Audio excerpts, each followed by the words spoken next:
Dzień dobry wszystkim. Z tej strony Paweł Wierzowski. Za moment rozpoczniemy live. Z tej strony Paweł Wierzowski. Za moment rozpoczniemy live. Widzę, że wszystko prawdopodobnie działa. Z tej strony Paweł Wierzowski. Za moment rozpoczniemy live. Mam nadzieję, że mnie słychać. Słuchajcie. Witam wszystkich bardzo serdecznie na copiątkowym live'ie.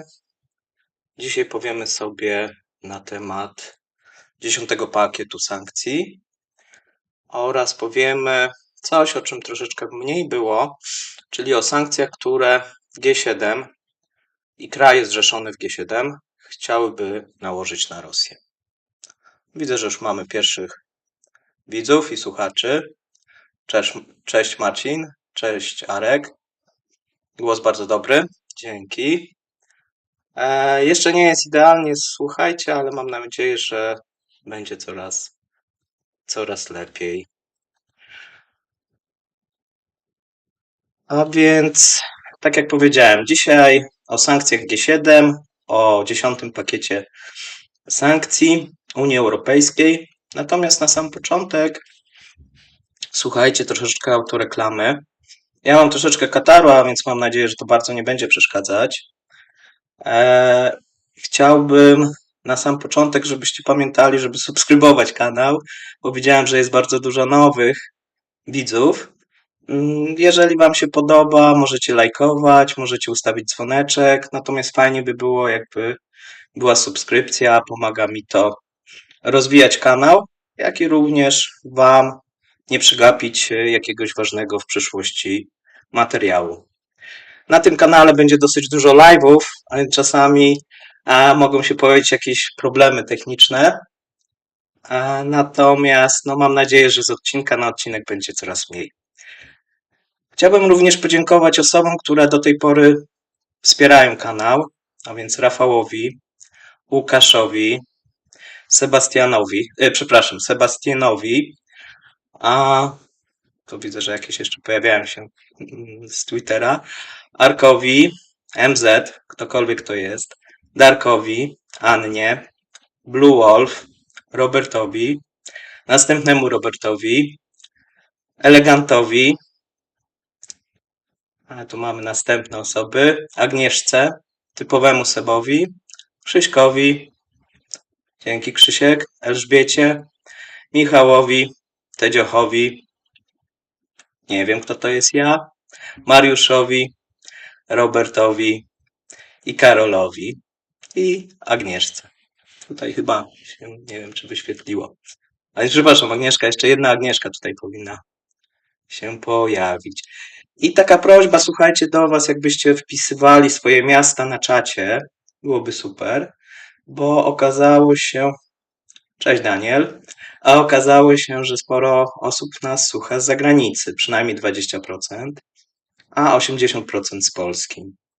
A więc jeżeli będziecie wpisywać, ja będę potem wracał do tych pytań, bo widzę, że już sporo pytań się pojawiło. Widzę, że są faktycznie miasta Wrocław, Toruń, Piaseczno, Gdańsk, Anglia, Bydgoszcz, Warszawa, Dębica, Ełk, Manchester. Dzień dobry, dobry wieczór. Łódź, Leszno, Londyn, Częstochowa. No właśnie, ilu nas jest tutaj? Gdzie ja tutaj mam? No troszeczkę osób się pojawiło, widzę. A więc fajnie, mam nadzieję, że następne osoby będą powoli dochodzić podczas trwania. Widzę też, że Szwecja, tak, Niemcy, Starachowice, Konin. Super, bardzo fajnie. Poznań. Dobrze, może przejdę już do meritum, żebyście tutaj się nie nudzili i nie wyszło, że to jest jakiś taki spamowy live. A więc powiemy sobie, słuchajcie, na temat tych sankcji. Przygotowaliśmy taki materiał, który poszedł na Twitterze, ale Twitter coś skopał i część tylko tweetów mi poszło. Być może powinienem to jeszcze raz puścić, natomiast pamiętajcie, że wszystkie materiały, które udostępniam, są na portalu ekonomiarosji.pl i tam możecie sobie znaleźć, jak to mniej więcej wygląda. Ja może Wam pokażę. Tutaj mamy ten portal, tak, ekonomiarosji.pl i sobie możecie obejrzeć wszystkie moje materiały, które do tej pory były publikowane. A więc tak to wygląda. A wracając, słuchajcie, do tych sankcji, no to wygląda to tak, że mamy jak gdyby kilka rzeczy. Pierwszy to jest pakiet, który wprowadza G7. Ten pakiet, który wprowadza G7, prawdopodobnie będzie uzgodniony w ten weekend, ponieważ w ten weekend spotykają się kraje, czyli Francja, Stany Zjednoczone, Wielka Brytania, Niemcy, Japonia, Włochy oraz Kanada. Spotykają się przy okazji konferencji bezpieczeństwa w Monachium, na które Rosja nie została zaproszona, tak jak we wcześniejszych latach. Sporo było na ten temat w mediach rosyjskich, że nie zostali zaproszeni, ale to chyba jest oczywiste. Natomiast jaka jest propozycja, jeżeli chodzi o te kraje G7? To jest głównie propozycja, która wychodzi ze Stanów Zjednoczonych. Ta propozycja dotyczy głównie ograniczenia eksportu z tych krajów takich rzeczy, które mogą mieć podwójne zastosowanie, czyli laptopów, lodówek, konsol, urządzeń domowych, czyli wszędzie wszystko to, co zawiera chipy i elementy, które mogą być wykorzystane w wojsku. No i ktoś się zapyta, czy do tej pory tak nie było? Tak, do tej pory tak było, natomiast no tutaj znowuż próbujemy troszeczkę uporządkować te sankcje i zsynchronizować pomiędzy krajami, to jest jedna rzecz. Natomiast pojawiła się nowość, czyli pojawił się pomysł, który Amerykanie dosyć mocno forsują, czyli wprowadzenie sankcji wtórnych w przypadku tych podmiotów oraz tych krajów, które będą dostarczać do Rosji chipy. Takie chipy, które można użyć w zastosowaniach wojskowych, no a to wygląda, że prawdopodobnie wszystkie chipy. I to będzie dosyć ciekawe, no bo tutaj wśród krajów, które się wymienia, również chodzi też o uzbrojenie i militaria, czyli jak w przypadku Iranu, no tutaj będą prawdopodobnie dosyć silne sankcje, ze względu na to, że Iran dostarcza, tak jak wiemy, Rosji drony. Natomiast mówi się też o Korei Północnej i mówi się też o Chinach. Jak to będzie wyglądać w poszczególnych krajach? To zależy od tych krajów, natomiast no, każdy z krajów ma pewną swobodę przy wprowadzaniu tych sankcji. Niemniej oczekiwanie jest takie, żeby obejmowało to wszystkie produkty podwójnego zastosowania, czyli pełne AGD, pełna elektronika, być może też smartfony, słuchajcie, wszędzie tam, gdzie mamy chipy. To mniej więcej tak miałoby wyglądać. Jak to będzie w praktyce, zobaczymy tak naprawdę za kilka tygodni, bo jeżeli oni się spotkają, no to myślę, że ta informacja zostanie ogłoszona gdzieś 24 prawdopodobnie, natomiast 24 lutego w rocznicę inwazji Kremla na Ukrainę. Natomiast praktycznie jak to będzie wyglądać, no to po kilku tygodniach się przekonamy. I to jest jak gdyby jeden z pomysłów, który powinien zostać wprowadzony. Oprócz tego, tak jak wiecie, i to pewnie jest dla Was nie jest nowością, mamy pomysł wprowadzenia 10. pakietu unijnych sankcji. I ten 10. pakiet unijnych sankcji ma obejmować przede wszystkim banki, ma obejmować takie banki jak Alfa Bank, czyli ulubiony bank służb rosyjskich i niektórych oligarchów, i również Putina. Jest to bank prywatny, natomiast do tego prawdopodobnie dojdzie Rosbank, Tinkoff Bank i ESC.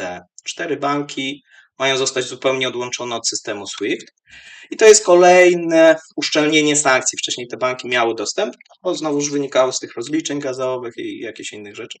Można powiedzieć, że za moment Rosjanie zostaną zupełnie odcięci od SWIFT-u.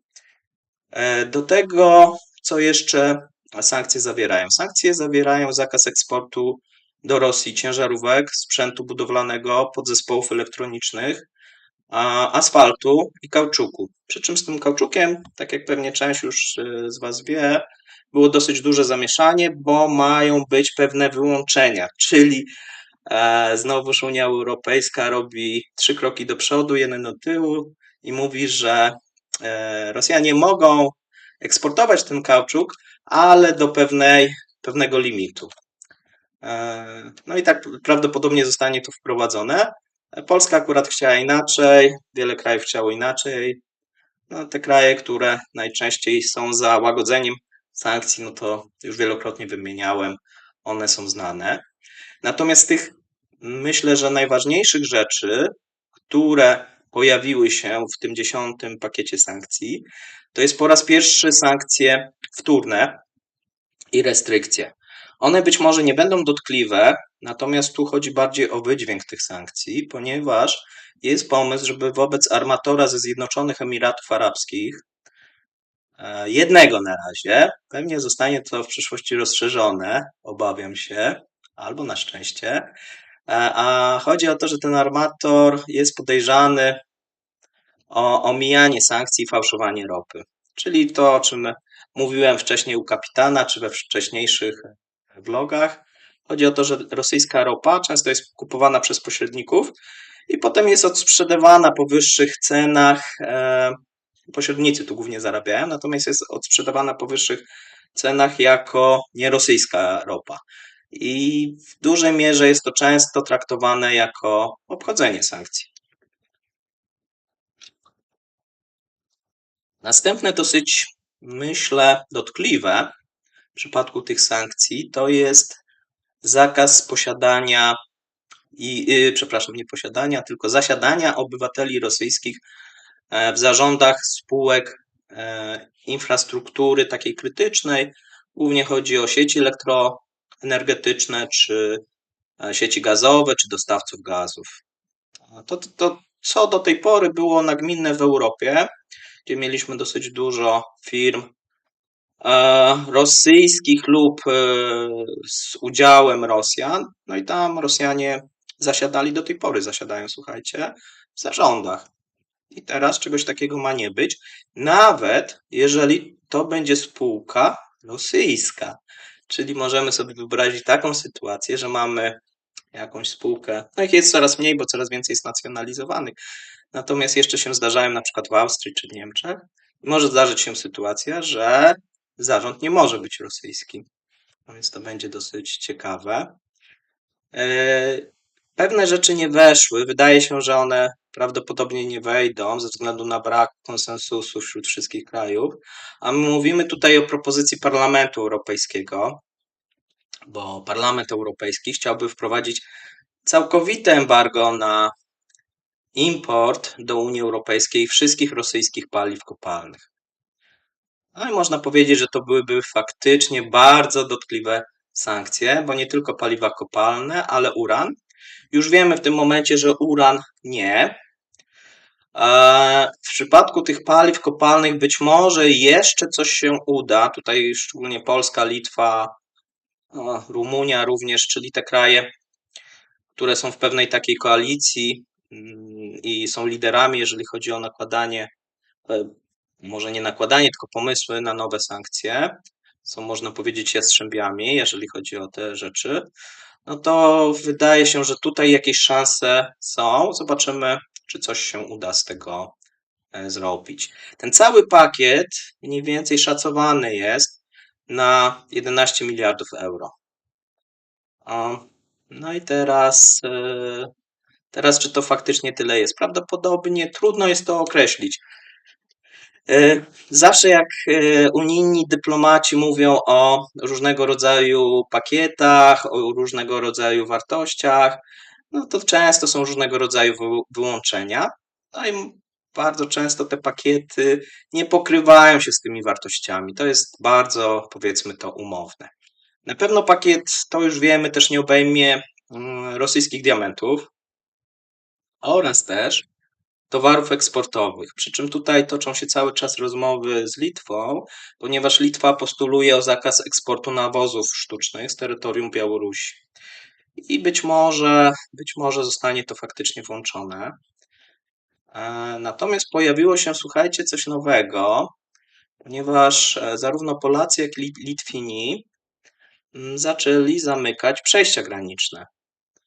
I to jest dosyć duże zaskoczenie dla unijnych dyplomatów oraz dla krajów zachodnich. Tutaj podaje się różne powody, prawdopodobnie również prawdziwe. Myślę jednak, że to jest wykorzystanie pewnej sytuacji, która jest obecnie, czyli chodzi o szmugiel, o przemyt papierosów, który się odbywa zarówno do Polski, jak i na Litwę. Tutaj Litwini zamknęli jedno przejście kolejowe. My, tak jak wiecie, zamknęliśmy przejście drogowe. No i robi się bardzo ciekawa sytuacja, bo towary z Białorusi i z Rosji lub do Białorusi, do Rosji, jeżeli chodzi o ten szlak przez Białoruś, no w tym momencie mamy tylko jedno przejście otwarte.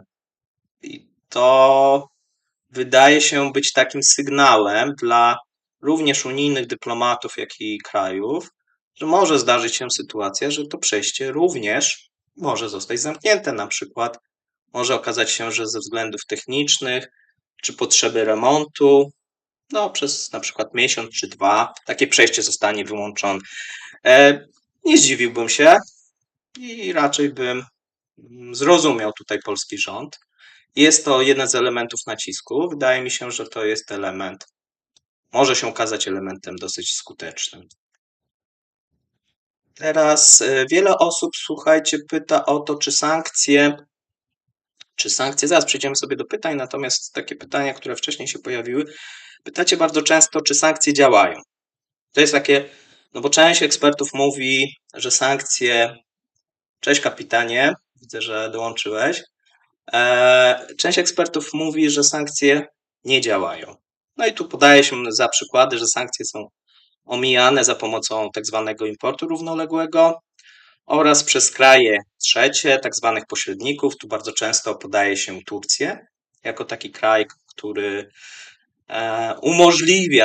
umożliwia przywóz właśnie europejskich towarów lub w drugą stronę wywóz rosyjski.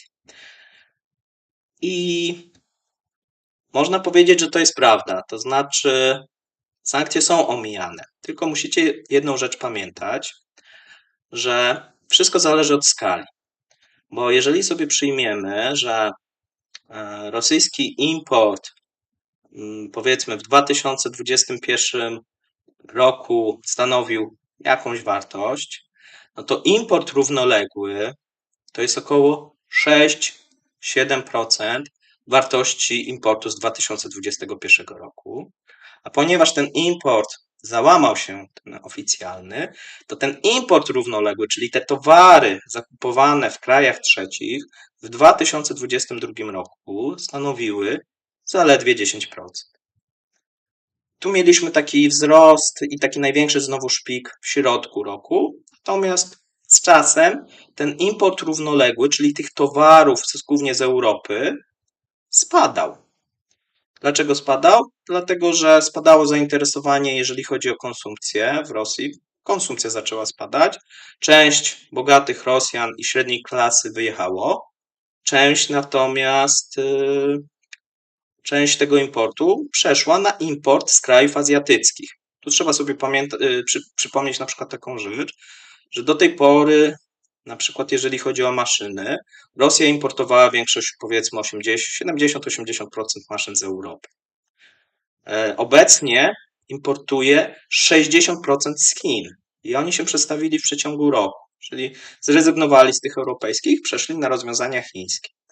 Jak ktoś może powiedzieć, no okej, no to nic się nie dzieje złego.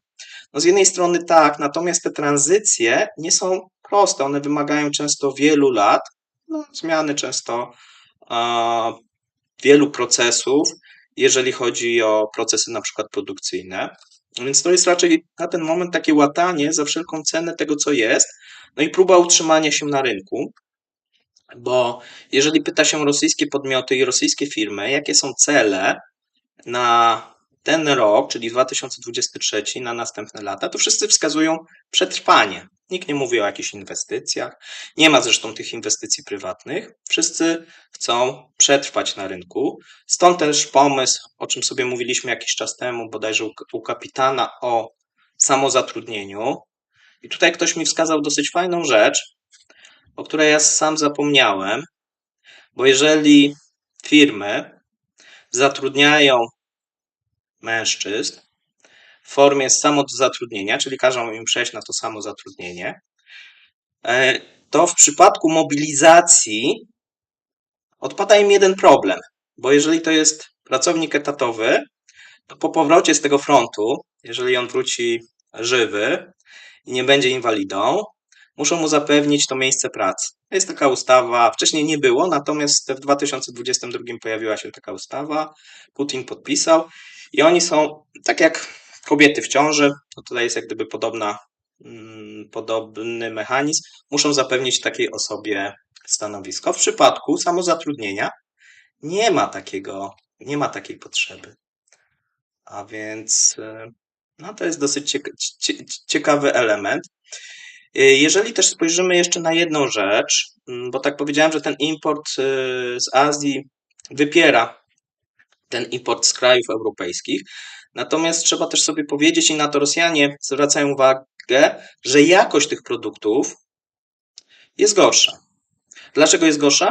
Nie dlatego, że jakość produktów chińskich jest droższa, tylko dlatego, że bardzo często firmy szukają tańszych odpowiedników, żeby przetrwać na tym rynku. A więc są to często tańsze, gorsze produkty i na to Rosjanie coraz bardziej narzekają, bo są to często takie produkty końcowe lub na podstawie tych komponentów Rosjanie produkują te produkty końcowe, no i Rosjanie narzekają na, kiedyś za PRL-u mówiło się na te rzeczy chyba buble, tak? Czyli różnego rodzaju produkty, które są wybrakowane, czyli czekolada, która jest czekoladopodobna, czy jakieś rzeczy, buty, które po kilku razach się rozsypują i tak dalej, i tak dalej. A więc no to jest jeden z elementów, którym Rosjanie będą musieli się zmierzyć.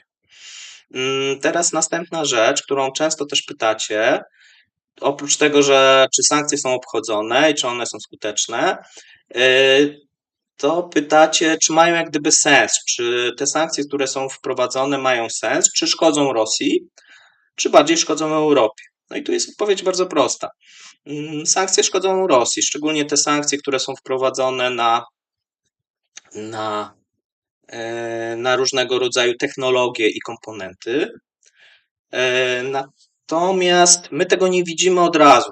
Tu mamy pewną bezwładność, wynikającą na przykład z tego, że jeżeli była jakaś firma, to ta firma często miała jakieś stany magazynowe, przygotowywała się często do wprowadzenia tych sankcji, szczególnie, że Europejczycy bardzo długo zwlekali z wprowadzaniem tych sankcji, a te sankcje, które się pojawiały się z różnego rodzaju wyłączeniami.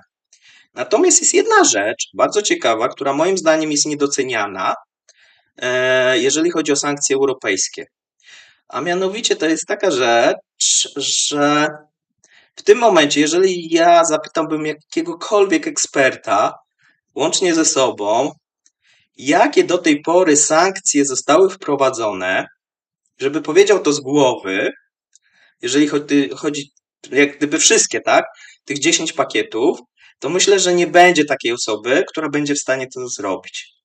Jaki jest tego efekt? Efekt jest bardzo paradoksalny, ponieważ wiele firm żyje w takiej niepewności, jeżeli handlowała czy handluje z Rosją lub chce handlować, a mianowicie oni nie wiedzą, co mogą, a czego nie mogą i co za moment może zostać wprowadzone, czyli mamy taką niepewność rynkową. Jeżeli ten biznes stanowi dla nas jakiś mały ułamek, małą część, bardzo wiele firm właśnie z tego powodu próbuje się wycofać z Rosji lub sprzedaje swoje udziały. Bo jeżeli to stanowi, powiedzmy, nie wiem, kilka procent, a ja nie wiem, co się stanie za moment, ja nie wiem, czy w tym momencie, i często nawet celnicy, którzy zatrzymują te towary, czy sprawdzają, mogą też nie wiedzieć, bo zdarzają się sytuacje, że idą transporty przez pewne kraje i nie są zatrzymywane, a inne transporty są zatrzymywane. Ktoś może powiedzieć, ok, no sankcje są obchodzone. Wydaje mi się, że w tym chaosie, ponieważ niestety pojawił się chaos przez to, że Unia Europejska jest takim tworem, jaki jest, przez to, że spowodowała tak dużą ilość różnego rodzaju wyłączeń, zmian, to powoduje, że firmy po prostu nie wiedzą, co mogą, a czego nie mogą. I często rezygnują z tego powodu z handlu z Rosją. Oczywiście lepszym rozwiązaniem byłoby wprowadzenie, co zresztą kiedyś mówiłem, tak zwanej białej listy, bo do tej pory mamy właśnie taką czarną listę tego, czego nie można. I ona jest coraz dłuższa, są różnego rodzaju wyłączenia, są jakieś okresy karencyjne, no różne jakieś dziwne rzeczy, w których no wszyscy się gubią. Myślę, że lepszym rozwiązaniem byłoby powiedzieć, że do Rosji nie można nic wozić, nic wywozić poza białą listą. I na tej liście, jeżeli koniecznie chcemy, żeby coś się pojawiło, to głosić listę, co można. Byłoby to na pewno łatwiejsze dla firm. Natomiast no, obecna sytuacja nie ma też nigdzie jak gdyby zestawienia, czego można, czego nie można. No są, trzeba przeszukiwać tutaj różnego rodzaju strony lub wysyłać różnego rodzaju zapytania. Myślę, że sami urzędnicy w którymś momencie zaczynają się gubić w tym. Jest to bardzo, bardzo ciekawy element, który powoduje, że te sankcje, przez to, że one są takie ułomne, bo w mojej ocenie są ułomne, zaczynają być skuteczne. I to jest pewien paradoks. Natomiast są oczywiście sankcje, które są bardzo skuteczne. No i tu mówimy najbardziej o tych sankcjach na ropę, no i pułap cenowy na gaz. Jeżeli chodzi o gaz, to tak jak mówiliśmy, jako tako embarga nie ma, natomiast przez to, że mamy wprowadzony ten pułap cenowy oraz przez to, że Europa zaczęła szukać nowych dostawców, no i tutaj duża zasługa, myślę, że Stanów Zjednoczonych, które po kolei kolejnym krajom proponują różnego rodzaju deale. Dlaczego kolejnym? No dlatego, że Unia Europejska nie jest w stanie się dogadać na temat wspólnych zakupów gazu. I to jest, myślę, że słabe. Tutaj Niemcy nie chcą tego, ponieważ no teraz mieliśmy taką sytuację, że ten gaz LNG Niemcy wykupili z rynku. Akurat była dobra sytuacja, bo była ciepła zima, Azja w tym momencie nie potrzebowała tyle. Natomiast no, mogliśmy mieć pewnie inną sytuację, jeżeli ta zima byłaby bardzo ostra i byłoby ożywienie na przykład w Chinach, nie byłoby tego COVID-u, jeszcze jakieś inne rzeczy. Może to by wyglądało inaczej, natomiast no, to by wyglądało tak, że Niemcy miałyby gaz, a na przykład inne kraje w Europie musiałyby konkurować z Niemcami. No to jest dosyć słaby pomysł. A lepiej byłoby, kiedy byłyby te zakupy gazu wspólne. Natomiast jeżeli chodzi o Rosję i gaz, no to w tym momencie przez pewne działania, i tu nie mówimy chyba o stricte sankcjach, tylko bardziej o tym, że Rosjanie stracili Nord Stream, no i go chyba nie odbudują szybko. Przynajmniej wydaje mi się, że za mojego życia to nie, ale może się mylę. Nigdy nie wiadomo. W każdym bądź razie no, spowodowało to sytuację, w której obecnie rosyjski gaz stanowi 2% i coraz więcej się mówi o tym, żeby zrezygnować zupełnie z tego gazu. W przypadku natomiast ropy naftowej, tutaj już bardzo dużo na ten temat mówiliśmy. Mówiliśmy o tym, myślę, że co odcinek u kapitana, czy też w swoich różnego rodzaju felietonach pisze o tym, a mianowicie no, Rosja przez wprowadzenie pułapu cenowego oraz embarga straciła dosyć dużo, jeżeli chodzi o przychody firm naftowych i stracił również budżet państwa, dlatego że te przychody z ropy no, stanowiły ponad 40%. No i to jest jeden z powodów, nie jedyny, ale to jest jeden z powodów, który spowodował, że w styczniu mieliśmy tą dziurę budżetową w rosyjskim budżecie rzędu 25, teraz mniej, bo rubel staniał, natomiast 25 miliardów dolarów.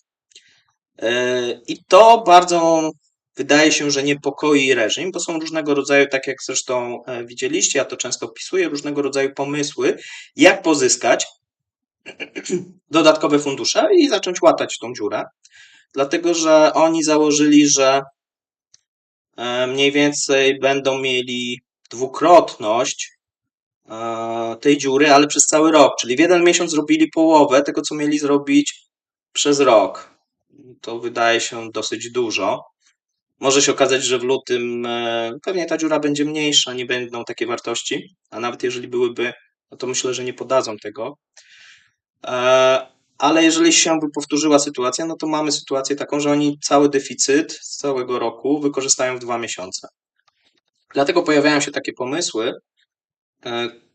dobrowolnego składkowania, czyli dobrowolnego takiego dodatkowej opłaty, bo to nawet nie jest podatek, od wszystkich firm. I dzisiaj czytałem kolejną odsłonę tego, kiedy Pieskow mówił, że to jest normalna praktyka w firmach na świecie. Szczerze powiedziawszy, ja z taką praktyką dawno się nie spotkałem i o niej nie słyszałem. Niemniej wydaje się, że Rosjanie mówią, że jeżeli chodzi o tą pierwszą transzę tego dobrowolnego podatku, spodziewają się 300 miliardów rubli. Przy czym mają być firmy naftowe prawdopodobnie wyłączone z tego. Dlatego, że firmy naftowe, tak jak wiecie, znowuż będą musiały zapłacić większy podatek, bo do tej pory płaciły podatek od kopalin w zależności on był uzależniony od ceny ropy. I teraz jest nowy pomysł, żeby płacić podatek nie od faktycznej ceny ropy, tylko od potencjalnej ceny ropy, jaka powinna być, gdyby nie było sankcji. Brzmi absurdalnie, natomiast tak prawdopodobnie będzie. Czyli będziemy mieli sytuację, że firmy naftowe będą płacić podatek od ceny ropy zachodniej, ropy Brent, minus stałą wartość, minus powiedzmy 30, na początku minus $30 i co miesiąc będzie się to zmniejszać. Czyli ten podatek będzie się zwiększać co miesiąc. A dlaczego tak? Chodzi o to, żeby te firmy na samym początku już nie zarżnąć, bo jeżeli im się wrzuci od razu od tej ropy Brent podatek, bo też były takie pomysły, to może się okazać, różne rzeczy dziwne mogą się okazać. Może się okazać, że oni nie chcą produkować, wolumen może spaść, i też finansowo mogą nie podołać, a więc próbuje się tą śrubę tym firmom przykręcać bardzo powoli. A więc słuchajcie, tak to wygląda. Jeszcze jedna rzecz odnośnie sankcji. Trzeba spojrzeć również na przychody służby celnej, bo jeżeli sankcje nie działają, to te przychody służby celnej w rublach powinny być większe niż w zeszłym roku. To jest oczywiste. Skoro sankcje nie działają, ale te produkty nawet są droższe, to te produkty w imporcie równoległym i poza powinny trafiać do Rosji. I tak się, słuchajcie, nie dzieje, ponieważ służba celna odnotowała, jeżeli chodzi o import, kilka bilionów rubli mniej przychodów. Czyli po prostu mniej towarów zostało przywiezionych do Rosji. Co nie oznacza, że część towarów faktycznie jest gdzieś tam szmuglowana, przemycana, czy też przywożona w imporcie równoległym. Ale tak jak powiedziałem, ten pomysł z tym importem równoległym też wielu rosyjskim firmom się nie podoba. Wszystko wskazuje, że ten import równoległy będzie coraz słabszy i tych towarów europejskich w Rosji będzie coraz mniej, będzie coraz więcej rosyjskich produktów i towarów różnej jakości, najczęściej słabej, oraz towary z Azji, głównie z Chin, z Indii, z Azji Południowo-Wschodniej, czyli z tych krajów, które nie nałożyły sankcji na Rosję. I to mówimy najczęściej o towarach takich jak tekstylia, spożywka, jakaś chemia, i podobne rzeczy. Natomiast te towary europejskie, amerykańskie będą z miesiąca na miesiąc wypierane. Więc tego należałoby się spodziewać. Tu nie trzeba, myślę, jakiegoś specjalnego dodatkowych sankcji. To stanie się w sposób naturalny. Dobra, słuchajcie, myślę, że powoli wyczerpuję już ten temat i myślę, że możemy przejść do pytań. Pierwsze pytanie od pana. Będę czytał pytania tutaj z czatu, słuchajcie, a potem będę czytał pytania dotyczące, które mam przygotowane, które wcześniej wysyłaliście. Więc pierwsze pytanie jest, 3 pytania pan Waldek ma, zobaczymy. To może przynajmniej jedno. Pan Waldek Wąsak. Czy Kreml może wymusić na oligarchach, aby ci łatali budżet i co by to dało? No właśnie to powiedziałem. Kreml próbuje to wymusić poprzez różnego rodzaju dodatkowe opłaty od firm. Co by to dało? No dałoby dodatkowe wpływy. Jakieś kolejne miesiące Rosjanie by sobie kupili na prowadzenie wojny. Pamiętajmy, że prowadzenie wojny jest drogie. Tutaj się pojawiają różnego rodzaju szacunki, tak jak Newsweeka to jest, że 900 milionów dziennie, czyli ponad 300 miliardów dolarów amerykańskich, jeżeli chodzi o 2023 rok, to będą takie wydatki, jeżeli wojna będzie prowadzona, ale są też azjatyckie szacunki, gdzie z Singapuru podają specjaliści, eksperci, którzy mówią nawet o 500 miliardach. Tak? No i teraz, jeżeli ktoś nie wierzy, że to tak wygląda, no to myślę, że będzie mógł spojrzeć sobie na deficyt na koniec roku. No podobnie będzie wynosił tyle, ile wojna kosztuje. No tutaj no nie ma jakiejś takiej recepty prostej, jeżeli prowadzimy wojnę, a wcześniej ten budżet wiązaliśmy z jakimś małym proficytem i teraz wszystko nam spada, czyli spada nam, słuchajcie, spadają nam ceny za ropę, no bo w budżecie zapisaliśmy sobie 70. No co prawda będziemy kombinować i zabierać tym firmom po prostu podwyższymy podatki, no niemniej to podwyższenie podatków też jest tricky, bo może się okazać, że w którymś momencie firmy nie będą w stanie płacić tych podatków. No jak się nie ma z czego, no to się nie zapłaci. To jest raz. Drugi raz, przychody pozasurowcowe, takie jak na przykład z eksportu stali, czy nawet ze zboża, zaczynają spadać. Tak? Mamy tam zapaść tą eksportową na stali, to się głównie wiąże z tymi elementami i problemami technologicznymi w tej branży. Mamy zapaść, jeżeli chodzi o rynek AGD. No jeżeli popatrzymy na każdy ten cywilny element, to wszędzie mamy zapaść. No to motoryzacja leży, tak? AGD leży. No jedynie co w tym momencie się w miarę trzyma, no to jest rolnictwo i budownictwo, no ale budownictwo jedynie jeżeli chodzi o inwestycje publiczne. Czy to mówiłem, że to są często te inwestycje na tych nowych terenach okupowanych, ale nie tylko. Natomiast na ten rok szacuje się i Rosjanie chcą zmniejszyć te inwestycje, szczególnie jeżeli chodzi na przykład o kolej, bo tam pojawiają się takie nowe pomysły i tutaj też odpowiem panu, pojawiają się pomysły, żeby oligarchowie, jeżeli chodzi o na przykład kolej transsyberyjską, byli udziałowcami. To coś, co się wydaje niemożliwe, czyli nie wiem, jak to będzie w praktyce, natomiast no, pomysł jest taki, żeby oni wpłacali pieniądze i ta kolej transsyberyjska, żeby mieli z tego jakieś profity. Prawdopodobnie, żeby byli udziałowcami. Zostanie to być może w jakiś sposób sprywatyzowane i oni będą mieli jakąś część, czy gdzieś, nie wiem, będą remontować wybrane części tej trasy i będą właścicielami tej. Nie wiem, jak to będzie praktycznie, natomiast no, takie pomysły są i wydaje się, że one zostaną wprowadzone. Zobaczymy finalny projekt, jak to będzie wyglądać. Prawdopodobnie będzie to jakieś konsorcjum, gdzie oligarchowie będą mieli część. Natomiast jest jeszcze jedna rzecz, o której sobie nie mówiliśmy, a której, słuchajcie, warto powiedzieć. To, co stało się w Szwajcarii, i to znowuż dotyczy oligarchów. bo tak jak wiecie, jeden z dużych banków, może nie będę wymieniał który, ale znany, który jest na skraju bankructwa, ogłosił zamrożenie kont rosyjskich. No i teraz sobie wyobrażacie, jaka nastąpiła kolejna panika, jeżeli chodzi o następne banki szwajcarskie, bo już powiedzenie, że masz pewne jak w banku szwajcarskim, Rosjan nie dotyczy. Oni muszą teraz próbować transferować te pieniądze, zresztą już to robią, do różnego rodzaju rajów podatkowych. Też transferują bardzo dużo do Zjednoczonych Emiratów Arabskich. Otwierają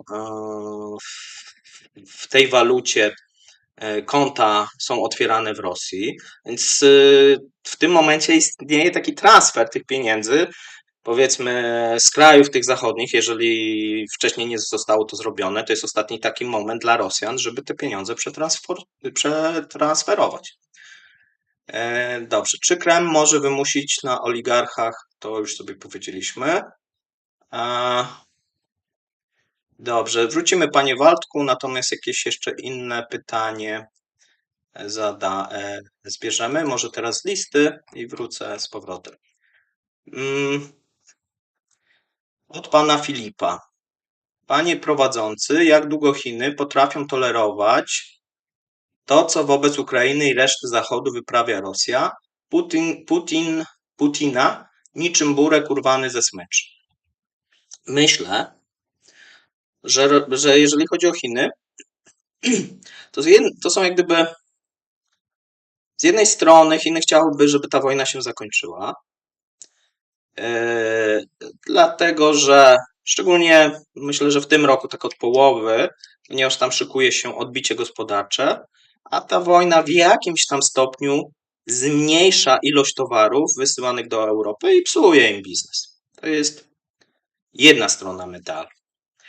Ale te towary nadal trafiają do Europy, więc nie jest jakoś źle. Oczywiście sytuacja byłaby inna, jeżeli by na przykład na przejściu jednym białoruskim czy w innym miejscu Europy zostały zatrzymane pociągi chińskie lub ostrzelane, lub nie wiem, coś jeszcze innego się by wydarzyło złego, no to wtedy sytuacja mogłaby się zmienić. Tudzież jeżeli by się okazało, że tak jak powiedziałem, no te transporty i granica na przykład przez Polskę by została zamknięta i towary na przykład chińskie nie trafiałyby do Niemiec, co byłoby bardzo przykre dla Chińczyków i mogłoby wymusić próbę właśnie wtedy zatrzymania tej wojny, chociaż niekoniecznie, bo również są profity dla Chin, a profity są, jeżeli chodzi o tanie surowce, bo Chiny mają w tym momencie handicap, czyli to, co one robiły, zauważcie, to o czym też pisałem i mówiłem, do końca grudnia i również teraz cały czas gromadzą rezerwy, jeżeli chodzi o ropę naftową. Mają na ten moment największe rezerwy na świecie, szczególnie, że Amerykanie wypuścili część rezerw na rynek, żeby stabilizować i obniżać tą cenę.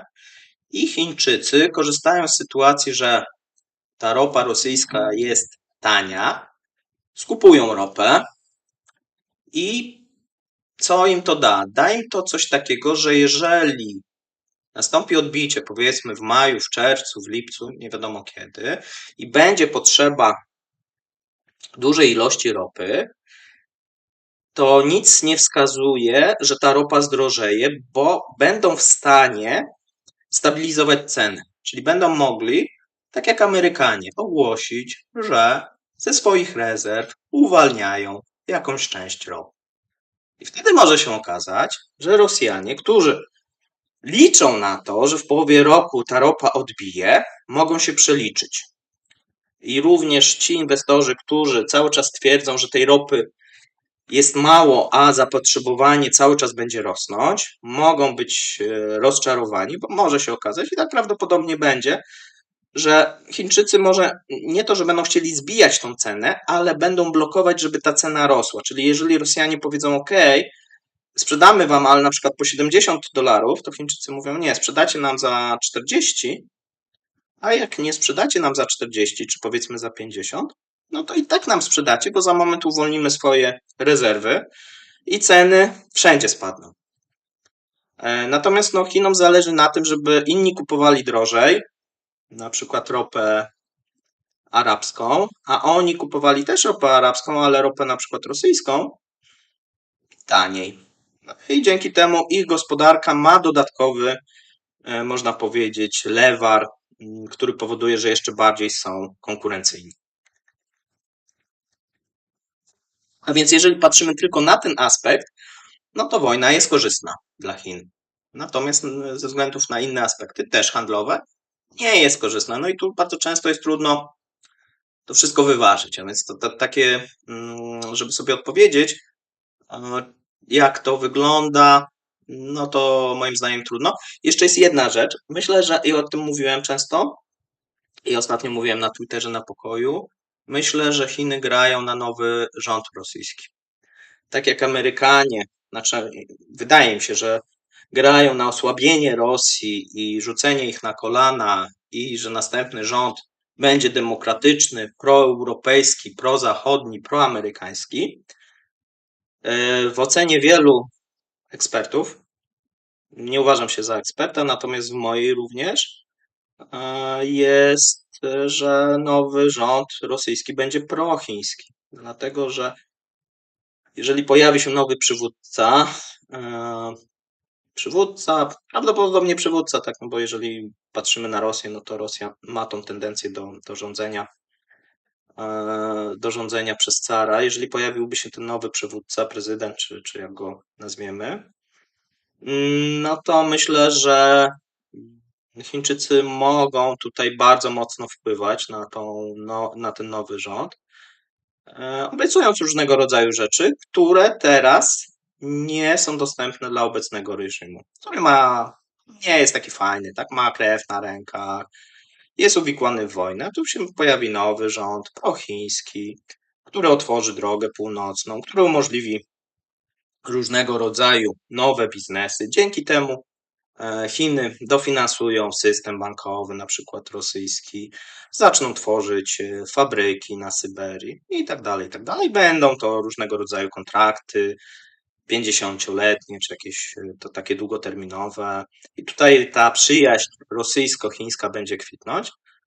Dlaczego? No Rosjanie nie będą mieli wyboru, no bo sami sobie nie poradzą, a myślę, że ta propaganda, również niechęć do Zachodu, no bo zauważcie, co się stanie, jeżeli wojna zostanie przegrana przez Rosję, zostanie Rosja upokorzona, no to każdy ten nowy przywódca będzie dążył do tego, żeby był jakiś odwet, a ten odwet jedyny jest możliwy przy jakiejś tam współpracy z Chinami, a więc będzie dążył do tej współpracy z Chinami, bo gospodarczo będzie to korzystne i to jedyna tak naprawdę możliwość.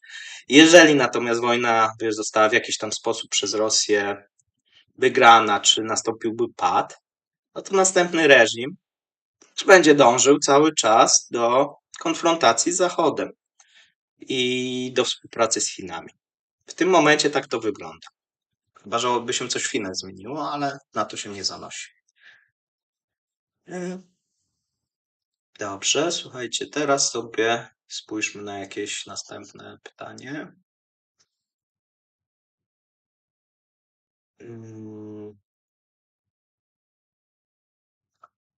Poświęćcie kilka zdań przemysłowi metalurgicznemu w Rosji od Tempt 656, o którym dziś pięknie napisał pan Zen.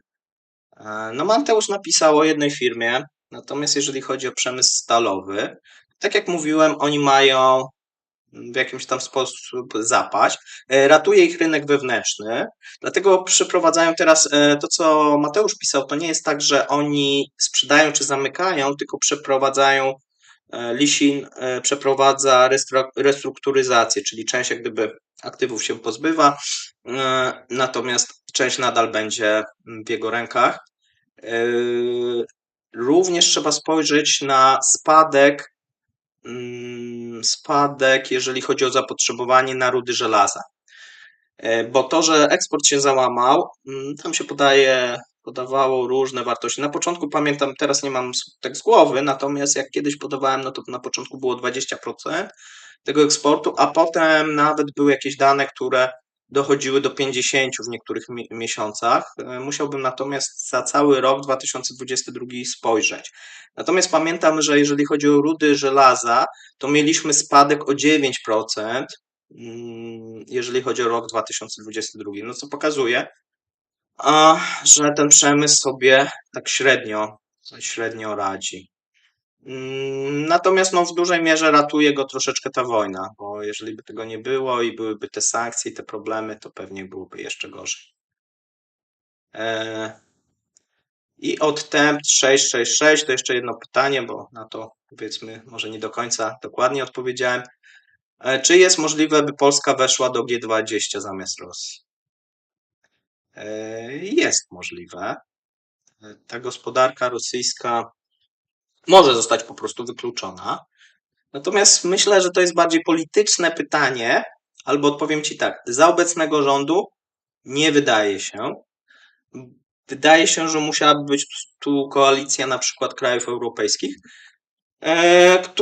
które by popierały tego typu zmiany. Wydaje się, że prędzej inne kraje wejdą do tego G20, tak niż Polska, na ten moment przynajmniej. Natomiast ta gospodarka Rosji będzie się kurczyć. Zobaczymy oczywiście, jak będzie wyglądać PKB. O tym już sporo mówiłem. Chciałbym nagrać też taki vlog edukacyjny na temat rosyjskiego PKB, tak jak w przypadku rosyjskiego rubla, bo myślę, że tu jest bardzo dużo nieporozumień, bo wydaje się, że w 2023 to rosyjskie PKB, gdyby nie prowadzona wojna, no to by tam był zjazd, nie wiem, jakiś olbrzymi, tak, czyli 20 czy 30%.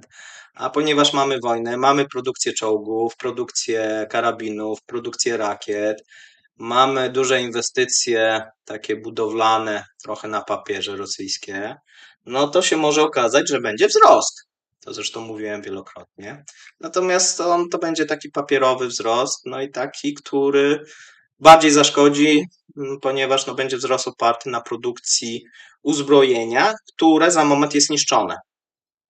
To jest troszeczkę inna sytuacja, kiedy produkujemy uzbrojenie i to uzbrojenie na przykład sprzedajemy, eksportujemy, a co innego, kiedy wysyłamy na Ukrainę i za moment przestaje to być albo nasze uzbrojenie, bo Ukraińcy nam zabierają, albo zostaje zniszczone. Więc zobaczcie, jakie to jest z punktu widzenia ekonomicznego, no to jest taki totalny bezsens.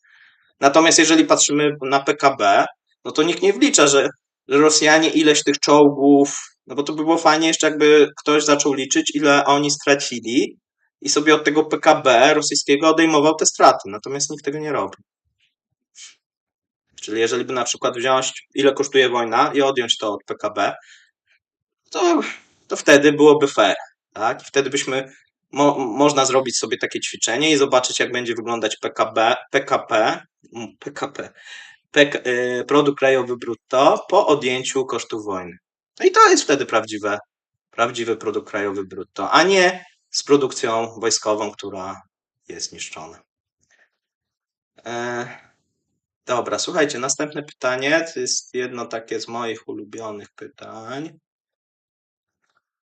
Maciek, jak wyglądają szanse na budowę infrastruktury gazo- i ropociągów rosyjskiej dla przeniesienia handlu węglowodorami do Azji w wolumenie chociaż zbliżonym do tego, co było sprzedawane na rynek europejski? Jeżeli chodzi o gaz, nie ma żadnych szans, żeby w najbliższych kilku latach Rosjanie mogli przekierować ten wolumen gazu na Azję. Nie ma budowanych gazociągów nowych, są w planach, ale jak to z tymi planami w Rosji bywa, no to są przekładane z roku na rok.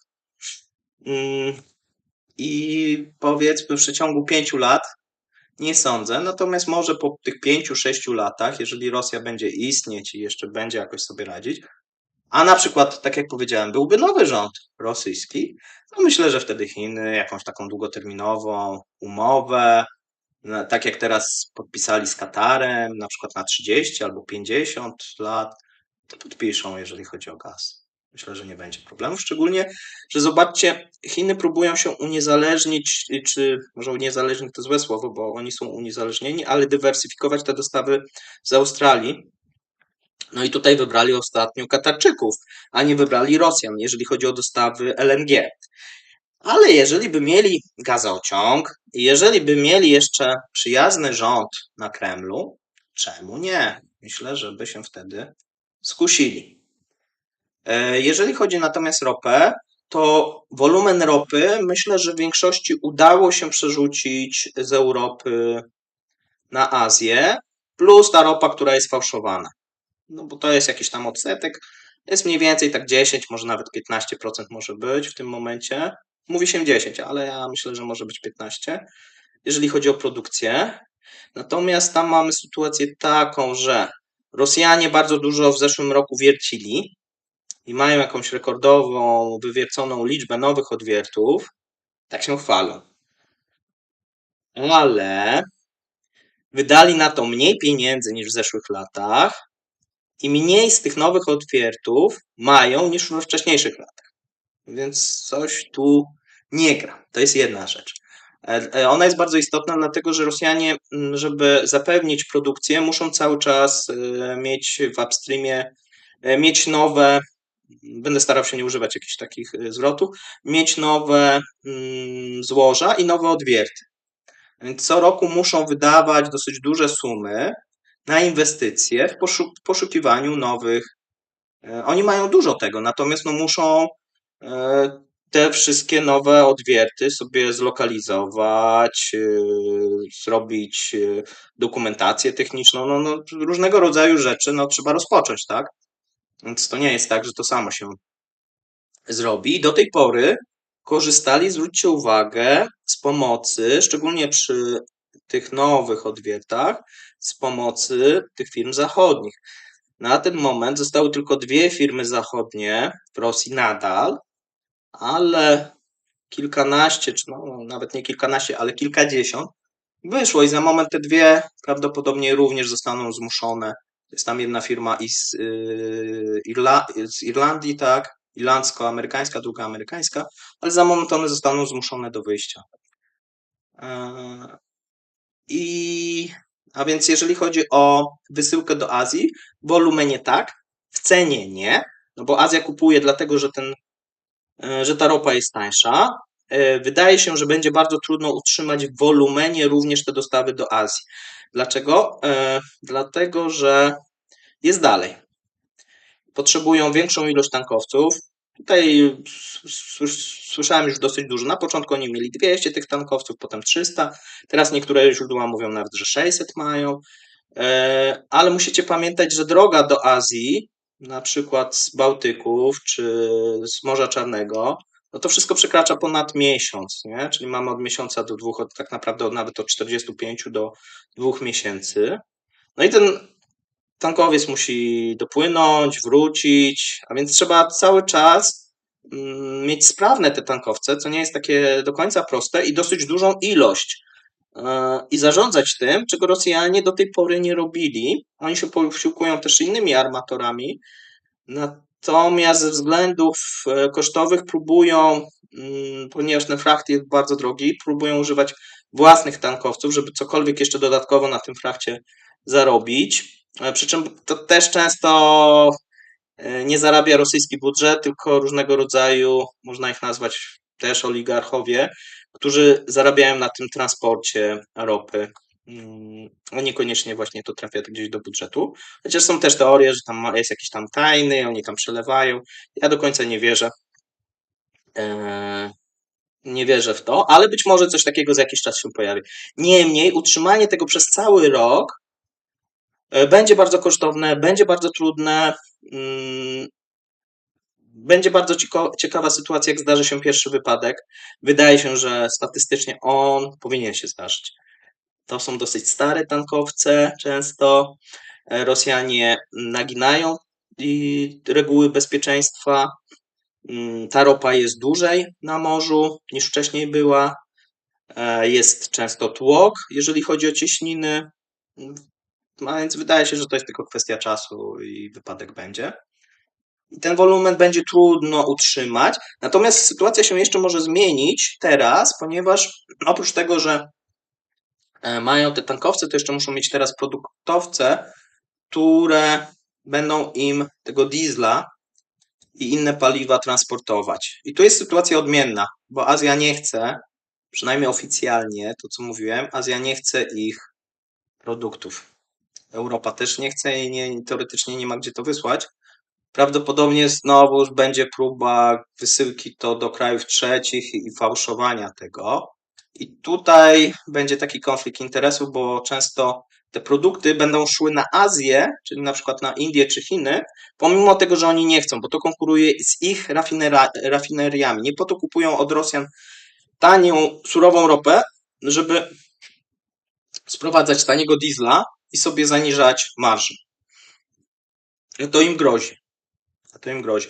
No i oczywiście Rosjanie będą musieli sprzedawać znowuż tanio te produkty, żeby konkurować na rynku, na tych rynkach lokalnych, bo to musi być tańsze. Więc to też nie są dobre informacje dla Rosjan. No dobra. Czemu nie ma sankcji na Białoruś? Nie mam, Arkadiusz Kryński. Słuchaj, nie mam zielonego pojęcia. Wydaje mi się, że tu jest grany jakiś motyw z Łukaszenko, żeby on nie wszedł na tą Ukrainę. Nie wiem. Dla mnie, tak jak mówię, sankcje powinny być pełne. Nie można nic wozić, nic przewozić, jedynie biała lista, na białej liście leki, jakaś pomoc humanitarna, być może spożywka, chociaż myślę, moim zdaniem też nie, bo czemu? Ale czemu tych sankcji teraz nie wprowadzamy? One częściowo są, to też nie jest tak, że ich zupełnie nie ma, natomiast często Białoruś jest wyłączona z tych sankcji i stanowi jakiś tam wyłom. Natomiast no zauważcie, co Polacy robią. W tym momencie jest tylko jedno przejście do transportu drogowego. Sporo rzeczy idzie jednak tym transportem drogowym, bo tym kolejowym to najczęściej z tych Chin. A jeżeli chodzi o te towary europejskie, to raczej tiry. Natomiast może się okazać, że tak jak powiedziałem, za moment znaczy tam te kukuryki zostały, to za moment zostanie to zamknięte albo będzie jakiś remont. No, okej. Słuchajcie, no mamy w tym momencie ponad 300 osób, a więc mamy rekord 336. Już godzinę rozmawiamy. Jeszcze może sobie ja tu dam radę z godzinkę. Nie wiem jak wy. Mam nadzieję, że tak. Zobaczymy sobie, co tutaj pan Daniel, pan profesor mnie pyta. U Andromedy są piwniczne opowieści, tu gospodarka najwyższych lotów. Okej, dzięki Daniel. Myślałem, że to było pytanie. Bardzo mi miło Ciebie gościć. Bardzo też fajnie wypadł ostatnio pokój, w którym uczestniczyłeś. Niedługo będzie też będę starał się to wrzucić tutaj na YouTube'a, żeby wszyscy się przekonali. Dobrze, szukamy następnego pytania. Jak nie, to z listy. Tutaj mamy cały czas. Widzę różnego rodzaju miejsca, skąd nadajecie. Widzę Austria, tak. Też Lublin. Dobra. Pytania. To ja się przypominam z pytaniem o to, Marcin Bieracki. To ja się przypominam z pytaniem o to, jak w takiej wysokości i czy w ogóle firmy zachodnie wracające na rynek rosyjski wystawiają rachunki Rosji za ten burdel, który ta wykonała. Zaczynają wystawiać, tak? Mamy Unipera, mamy inne firmy energetyczne niemieckie, które wystąpiły z żądaniami odszkodowania. Myślę, że to będzie następować. Wiele też firm obecnie, wiesz, nie występuje, no bo te firmy niemieckie akurat liczą, że przejmą ten majątek, który został zamrożony, rosyjski. Natomiast inne też firmy, te mniejsze, nie występują ze względu na to, że trudno sobie wyobrazić, oprócz tego majątku, który mógłby być faktycznie przejęty, ale to w przypadku tych, myślę, że największych firm i to też tych niemieckich najszybciej, to w przypadku innych tych mniejszych firm nawet tych polskich, no dopóki wojna trwa i dopóki jest ten reżim, to będzie bardzo trudno wyegzekwować to. Natomiast ta sytuacja może się zmienić i tu być może będzie właśnie jakieś odszkodowania wypłacane, kiedy zmieni się rząd. A ja stawiam pytanie, czy Rosja może zupełnie przestawić się na handel tylko z Chinami, plus może z Indiami, Afryką, Iranem i zupełnie olać sankcje zachodnie na tyle, aby kontynuować wojnę. Oni coś takiego robią. Oni próbują przestawić się w całości na handel tylko z Chinami, plus Indie, plus Afryka, Ameryka Południowa, czyli wszyscy oprócz Europy, części właśnie Azji, tam Japonii, Australii, Ameryki, Europy, ale to nie jest proste, tak? Czy może kontynuować wojnę? No, kontynuować wojnę może, natomiast ta wojna ich kosztuje, tak jak sobie powiedzieliśmy, i to nie mało. A nie mają takiej możliwości jak Ukraina, żeby jakieś kraje składkowały się na nich i zrzucały na uzbrojenie. Zresztą też nie są w takiej sytuacji, że bronią swojego terytorium, a więc to jest troszeczkę innego typu wojna. Mają wybór. Przy czym ten handel z Chinami, wiesz, no, handel może być, natomiast oni potrzebują też inwestycji. Bo wyobraź sobie, że masz gospodarkę i ta gospodarka tak naprawdę ciągnie na swoich zapasach. Bo nawet jeżeli spojrzymy na to, na ich produkcję wojenną, tu się dużo mówi, że uruchomili produkcję wojenną, przestawili się. No fajnie to brzmi, tylko że mało z tego wynika obecnie, bo ta produkcja wojenna polega na tym, że wyciąga się z magazynów stare, najczęściej sprzęty różnego typu i coraz starsze, i się próbuje je przywrócić do życia, reanimować, tudzież wyremontować. Potem się okazuje, tak jak słyszymy, że nie wiem, tam 30% nabojów jest przerdzewiała. No, to są bardzo duże problemy, natomiast nie ma nowej produkcji. Albo ta produkcja jest jakaś tam minimalna, oni tam trochę robią jeszcze tych Iskanderów, ale coraz większe mają problemy właśnie z tymi chipami, z różnymi komponentami. Jest tu szansa, że oni będą prowadzić taką długoletnią wojnę na wyniszczenie materiałową. No jest nierealna, bo nie mają, jak się mówi o głębi, powiedzmy, takiej w wojsku czy w geopolityce, oni nie mają głębi ekonomicznej, nie mają silnej gospodarki, nie mają skąd pozyskać dodatkowych materiałów, pieniędzy na to. No okej, mają część surowców, natomiast no same surowce to trochę za mało, tak? Na przykład jeżeli nie masz technologii ich wydobycia i też no, nie masz jakiejś inwestycji w to. To nie jest takie proste, więc jak dla mnie Rosja nie może prowadzić wojny materiałowej. Natomiast no, może być takim krajem upadłym, który będzie sobie współpracował, tak jak mamy przecież Kubę, mamy właśnie ten Iran, no i te kraje funkcjonują. Natomiast w przypadku Rosji, Rosja jest bardzo takim dużym krajem. Też trochę sobie trudno wyobrazić, że taki duży kraj z tak upadłą gospodarką, upadłym jednak społeczeństwem będzie mógł funkcjonować. Wydaje mi się to trudne na dłuższą metę. Coś się pewnie zdarzy w międzyczasie i coś się wtedy zmieni. Dobrze, tutaj Bartek EU. Panie Pawle, sugestia o temat. Pojawiają się troll, komentarz. Jak to przepłacamy za gaz USA? $22 versus 12 Litwa itd. Czy dałoby się zrobić analizę wstecz, jak było z tymi cenami? Wiesz co, no dałoby się częściowo tylko zrobić, bo część jest jak gdyby kontraktów objęta tajemnicą. I nawet jeżeli ja od kogoś słyszałem lub wiem, to nie chciałbym udzielać tego typu informacji, tak jak w przypadku Baltic Pipe czy w przypadku LNG. Wydaje się, że nam będzie, bo tu mówisz pewnie o tej Quaitebie, nam będzie ten gaz również coraz tańszy proponowany. Ponieważ Amerykanie teraz robią, tak jak powiedziałem, taki objazd pomiędzy krajami. Proponują właśnie Niemcom, proponują Bałtom, wszystkim krajom. A więc jak chcesz, to mogę spróbować przy następnych spojrzeć na to jeszcze, przy następnym live'ie jeszcze możemy do tego wrócić. Natomiast no ja tutaj, jeżeli chodzi o gaz, to myślę, że ten gaz, bo też wiele osób się pyta odnośnie, kiedy ten gaz stanieje.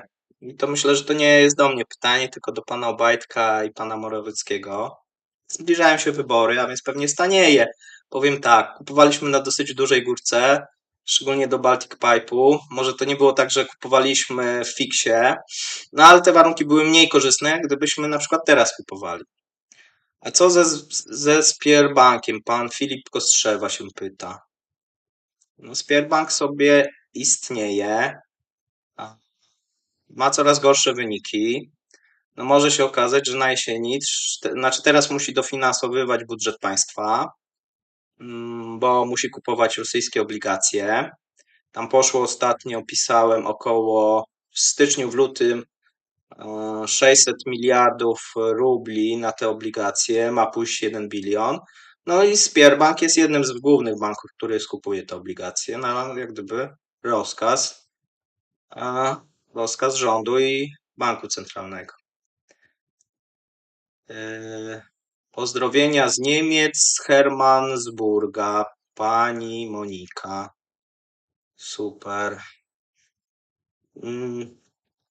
Dobra, słuchajcie, szukamy następnego pytania.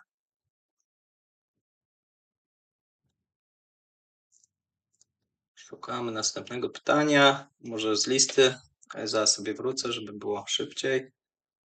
Niedobory budżetowe, a świadczenia socjalne. Czy pusty dodruk waluty będzie mógł zapełnić lukę wirtualnie? Jak duży wpływ będzie miał dla inflacji w tym dziwnym kraju?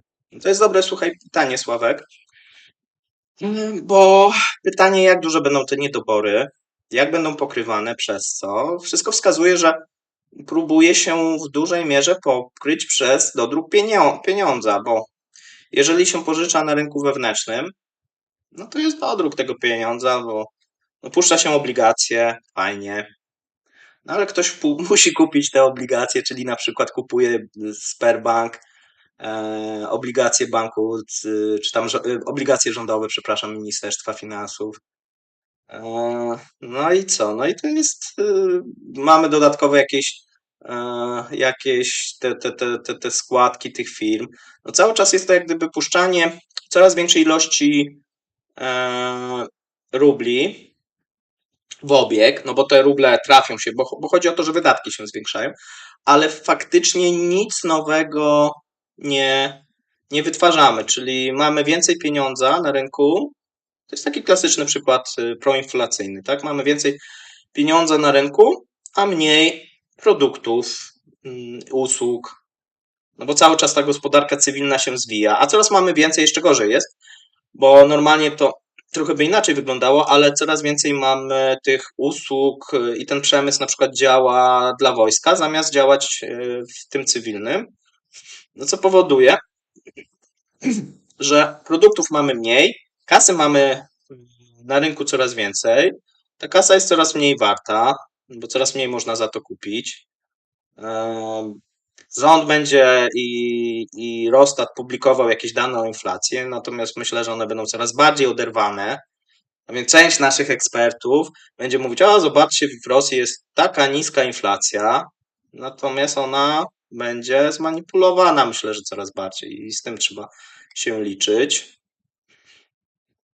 Rosjanie będą o tym wiedzieć, no bo będą chodzić do sklepu, będą widzieć, jakie są ceny.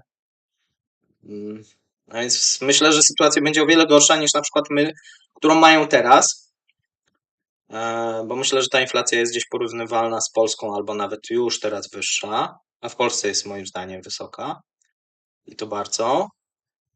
Ale za moment będą mieli właśnie taką hiperinflację wręcz, tak? To im jak gdyby grozi, lub, bo jest drugi element, tak? Jeżeli mamy dużo tych produktów na rynku, mówię dużo produktów, mało produktów na rynku, a dużo pieniądza, no to mamy taki komunabis, tak? Czyli taki PRL, czy tam Związek Sowiecki, czyli będziemy mieli ceny urzędowe, czarny rynek, nie wiem, cukier będzie kosztował w sklepie teoretycznie tyle, ale jeżeli będzie ktoś chciał sobie kupić na bazarze, to sobie kupić na bazarze.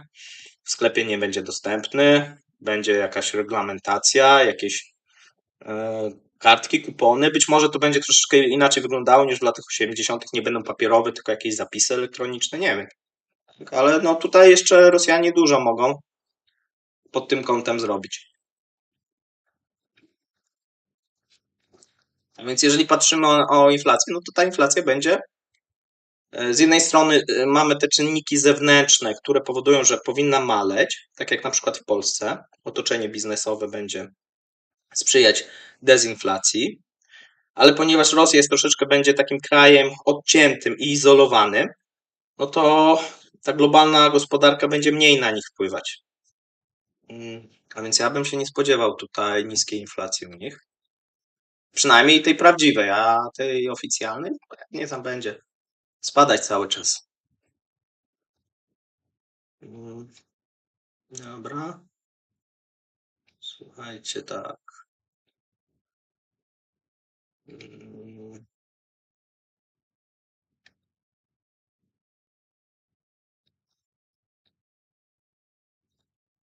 Szukam z czatu pytania.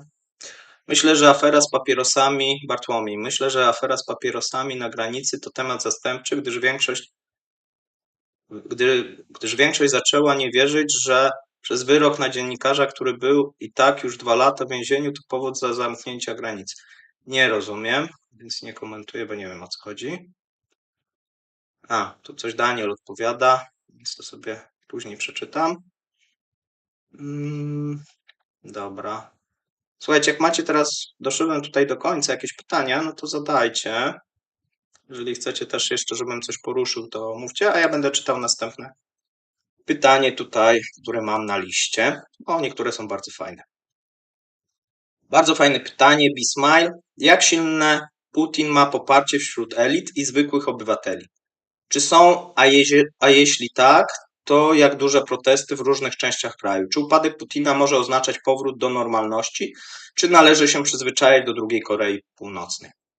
Tu mówię moją ocenę, bo to nie są jakieś dane. Znaczy, dane są takie, że tych protestów nie ma. Jakieś są, ale one są, myślę, że pomijalne w stosunku do tego, co kiedyś było. Myślę, że były większe. Jeżeli chodzi o poparcie wśród elit zwykłych obywateli, myślę, że trzeba by trochę inaczej zadać pytanie, ponieważ zwiększa się na pewno terror, no i zwiększa się władza Kremla. Jeżeli chodzi o właśnie oligarchów, tak jak zresztą słyszycie, oni ciągle skądś wypadają, zasypiają, różnego rodzaju osoby z papierosami, różne rzeczy dziwne się dzieją. A więc ten aparat bezpieczeństwa no, będzie się cały czas rozwijał. Idzie to w kierunku takiego totalitaryzmu. Zobaczymy oczywiście, jak długo Putin będzie żył, jak to się rozwinie. Natomiast jeżeli bym gdzieś patrzył, czy możemy wrócić do normalności, takie szanse zawsze są. W mojej ocenie na ten moment, bo może się to zmienić, na ten moment nie oceniam jej wysoko.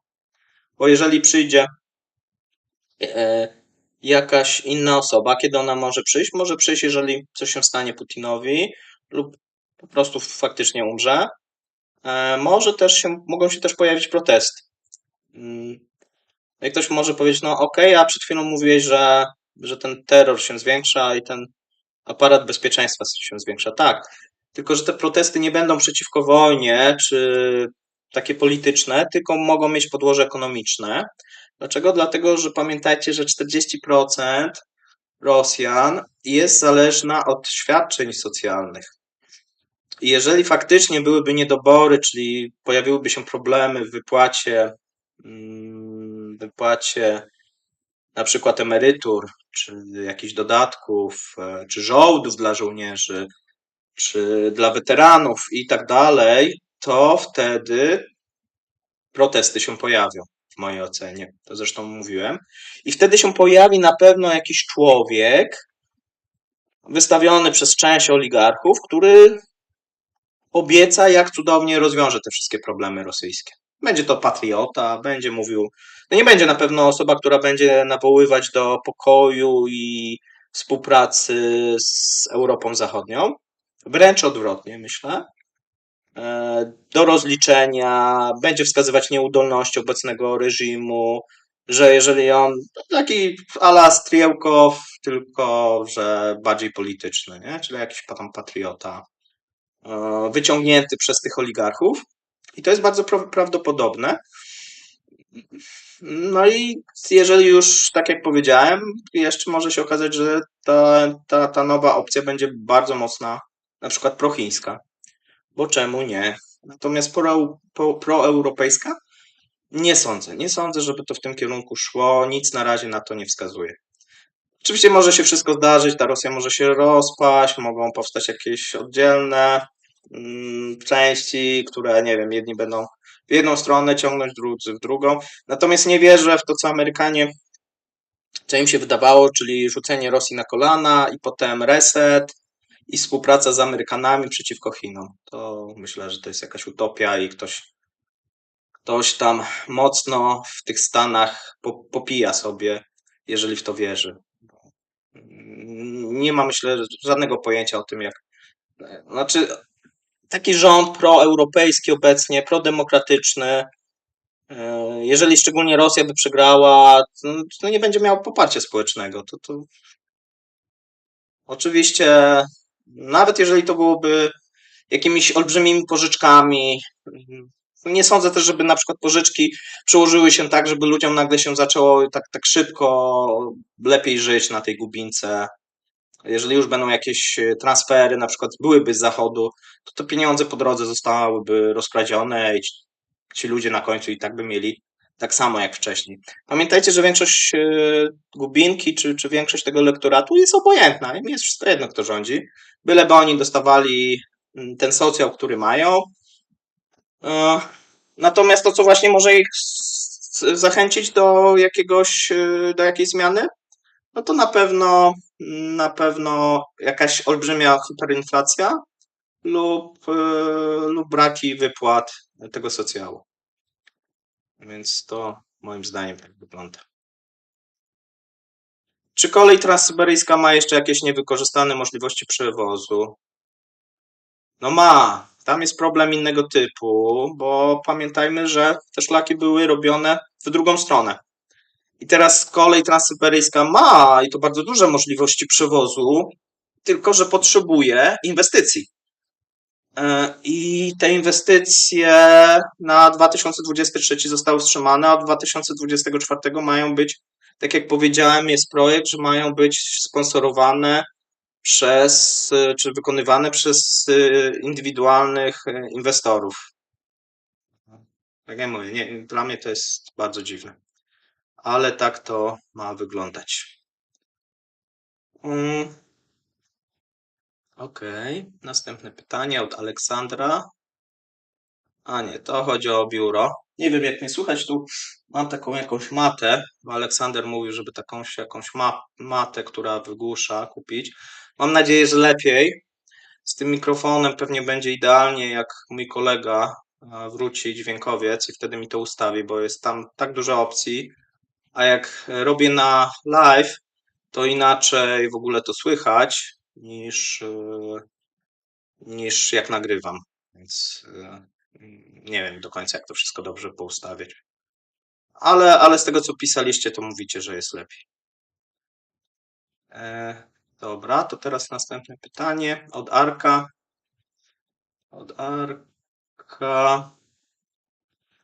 Jeszcze jest od Smutasa tutaj. Z czego wynika różnica kwotowa notowania ropy Ural robiona przez Global Platz, a robiona przez Argusa? To może tytułem wyjaśnienia, co to jest ten Argus i Global Platz, czy tam SP, czy Serwi, okej.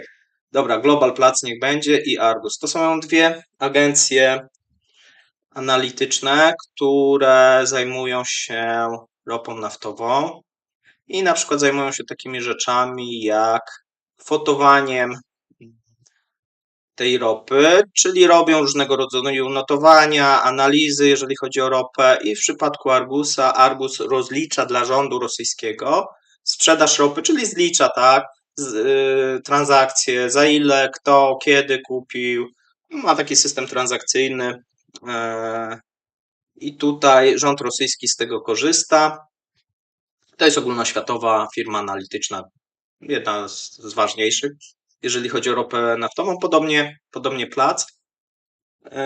I teraz Argus liczy to w tym momencie dla rosyjskich portów, czyli jeżeli Rosjanie eksportują ropę, to ta ropa eksportowana jest z rosyjskich portów i oni sprawdzają jakie transakcje zostały zawarte faktycznie i na tej podstawie zliczają na przykład średnią cenę ropy za dany okres. Po co to jest? No po to, żeby na przykład wyliczyć podatek, które firmy powinny zapłacić, czy cła eksportowe, ale to może cła eksportowe to mniej istotne, ale podatek od kopalin, bo ten podatek od kopalin to jest średnia, bo chodzi o to, że no płaci się od wydobycia, no ale tu nie ma jak gdyby stałej kwoty, tylko w zależności jaka jest średnia cena dla Rosji, no to taki podatek się płaci. I tak było do tej pory. Ale ponieważ został wprowadzony pułap cenowy i embargo, które podobno Rosji nie boli, ale boli, szczególnie budżet, no to powstał pomysł taki, żeby tą cenę mierzyć gdzie indziej. I to właśnie robi Plac, bo Plac podaje cenę w tych portach docelowych i stąd ta różnica, czyli oni na przykład podają cenę już z frachtem i z ubezpieczeniem.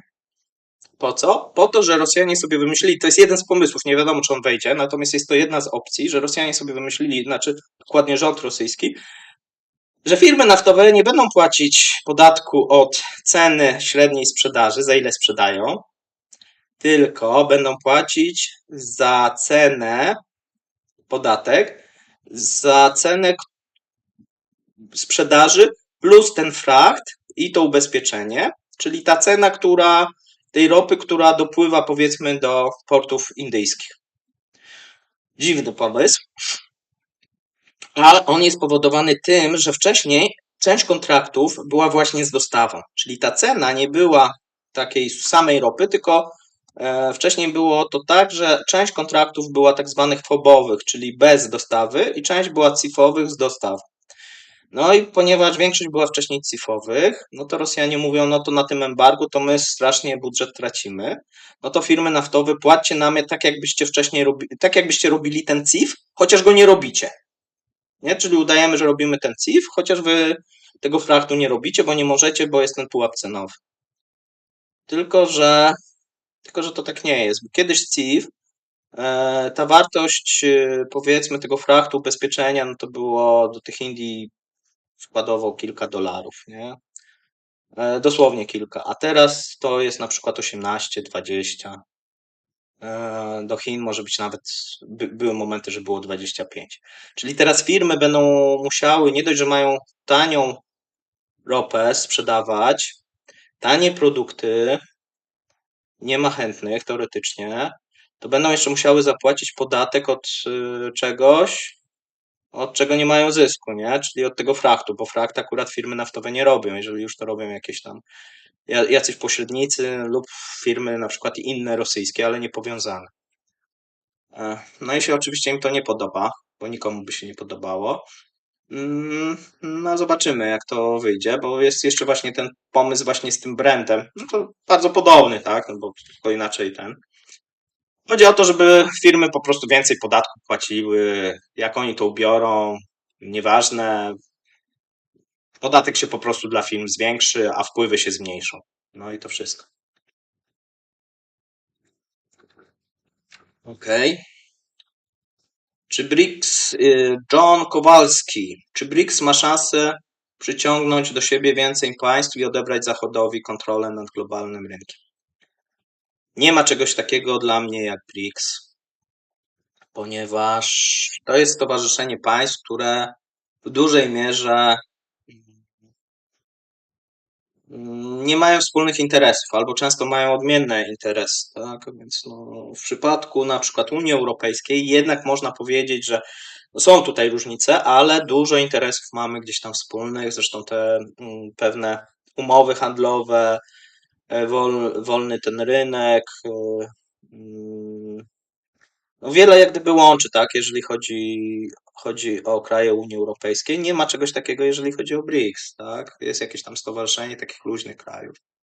Mamy Indię i Chiny, tak? Te kraje na przykład nie przypadają za sobą. A więc to jest takie pytanie, słuchaj, trochę z pogranicza,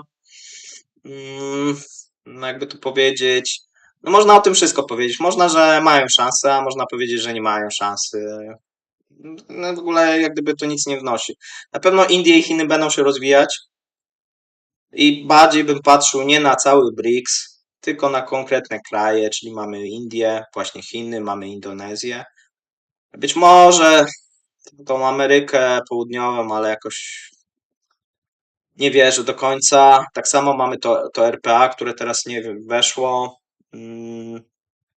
które ma swoje problemy. Też nie wierzę, żeby był to jakiś kraj liderski. Jeżeli bym patrzył na jakąś gospodarkę, to na pewno gospodarkę Indii, która się mocno rozwija, szczególnie, że oni mają przyrost naturalny, dosyć silny i mocno gonią inne kraje. No i też bym patrzył na gospodarkę chińską, bo to jest jedna z ważniejszych gospodarek po gospodarce amerykańskiej i europejskiej. Rosja do tego BRICS-u w ogóle nie pasuje, więc tyle, tak? No, gospodarka indyjska, chińska, nawet indonezyjska na ten moment to. Może ta indonezyjska, no mogą się tam gdzieś Rosjanie do tego porównywać, ale za moment Indonezja ma dobry przyrost naturalny, ma rozbudowany zarówno przemysł, jak i usługi. No to w ogóle nie ta liga, tak? To jakbyśmy porównywali Koreę Południową, tak, to właśnie nie wiem, do Rosji. Na podstawie cen, teraz Krzysztof Matyszczak, na podstawie ceny, której ropa ustala się budżet Rosji, według ropy Brent czy Ural? Czy to prawda, że dotychczas była to Brent, zaś po wojnie przeszli na Ural? Czy można szerzej o wpływie cen ropy na budżet? No to chyba już troszeczkę odpowiedziałem. Ropa Brent, no to jest ropa głównie norweska, europejska, brytyjska, gdzieś tam z Morza Północnego najczęściej. Ural, nie ma Ural, tak, znaczy jest Urals, tak, jeżeli prawdopodobnie chodziło.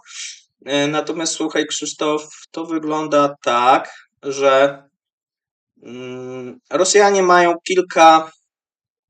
kilka odmian i Urals jest jedną z takich najpopularniejszych odmian. Tam jest około 6 odmian, w zależności gdzie one są wydobywane. Dzięki. Tak, Urals. No to spoko. I my się koncentrujemy na tym Uralsie, dlatego że są też słodkie odmiany, na przykład rosyjskie, czy mamy też soku, natomiast one stanowią gdzieś mniejszość. A więc my koncentrujemy się na tym Uralsie. Jest to ropa kwaśna, jeżeli chodzi o ten Urals. Ich Rosjanie po prostu wydobywają najwięcej. A chemicznie bardzo mocno się różni od tego Brent.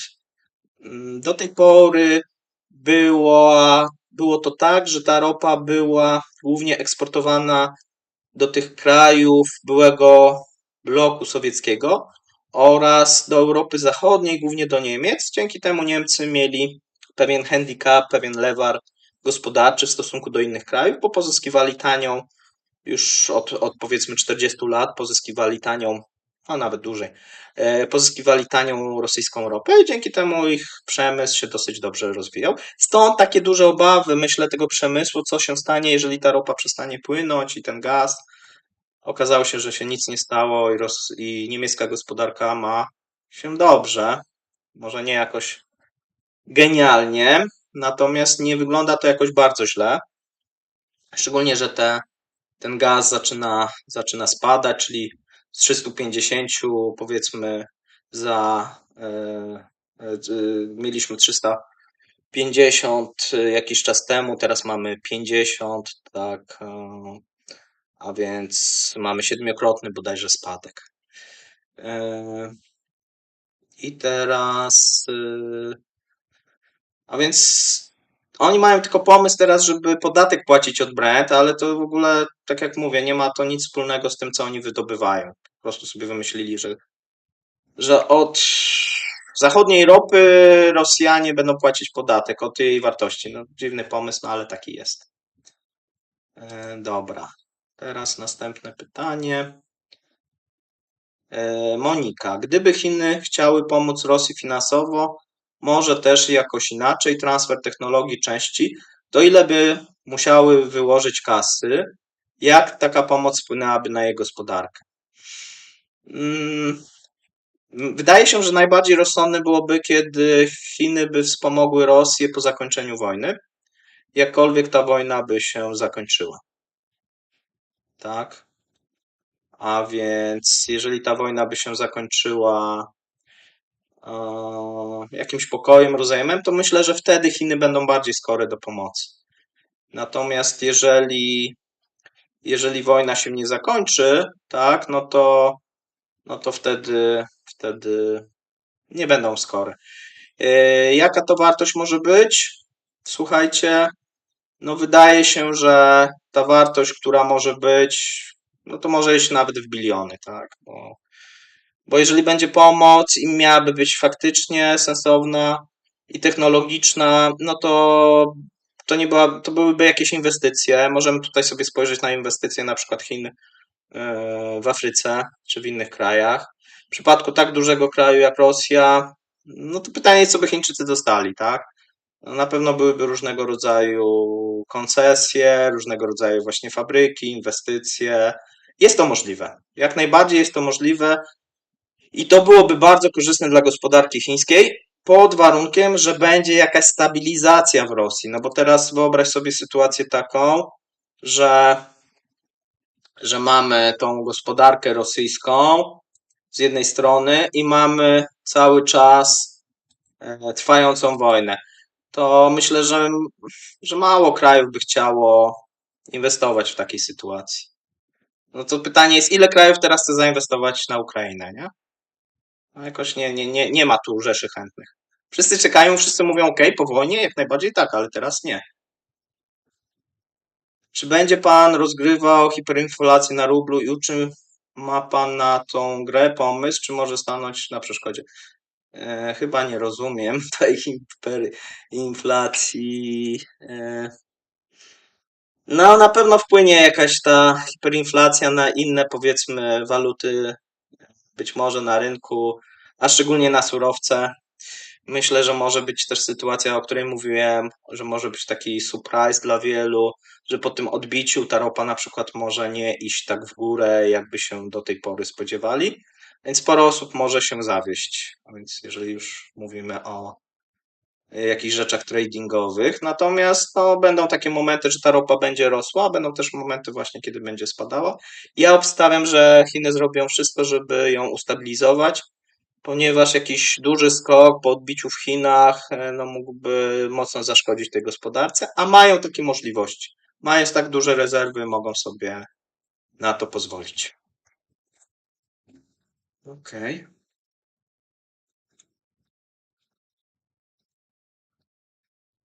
Okej. Następne pytanie. Borys. Czy w perspektywie czasu jest szansa, że w ciągu 5-10 lat gospodarka Polski prześcignie rosyjską pod względem PKB? Mm, Ogólnie nie ma takiej szansy, ale jeżeli rosyjska gospodarka będzie cały czas, jeszcze przez rok, 2 lata, zajmować się produkcją wojenną, a nie produkcją cywilną, no to szanse są. Tak? Mm, Natomiast no, tutaj mamy jednak dysproporcje. Polska jest sporo mniejszym krajem. Być może, jeżeli byśmy liczyli gdzieś tam gospodarkę Polski, Ukrainy, może tak, ale to myślę, że nie w przeciągu 5 czy 10 lat. Nie wiem, co tutaj nastąpi. Oczywiście, tak jak mówię, jedyną szansą jest taką, że ta gospodarka rosyjska się jeszcze bardziej zwinie lub imperium się rozpadnie. Szczególnie, że jest problem ten demograficzny. To jest bardzo duży kraj z bardzo małą ilością mieszkańców, szczególnie na pewnych terenach.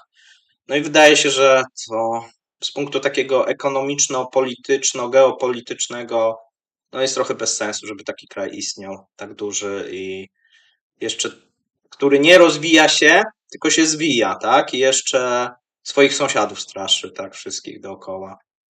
Wydaje się to trochę jakieś irracjonalne. No ale to nie oznacza, że to się na przykład stanie w przeciągu roku czy dwóch, ale może się nastąpić. Czy nastąpi powrót części produkcji do Stanów lub Europy? Agales.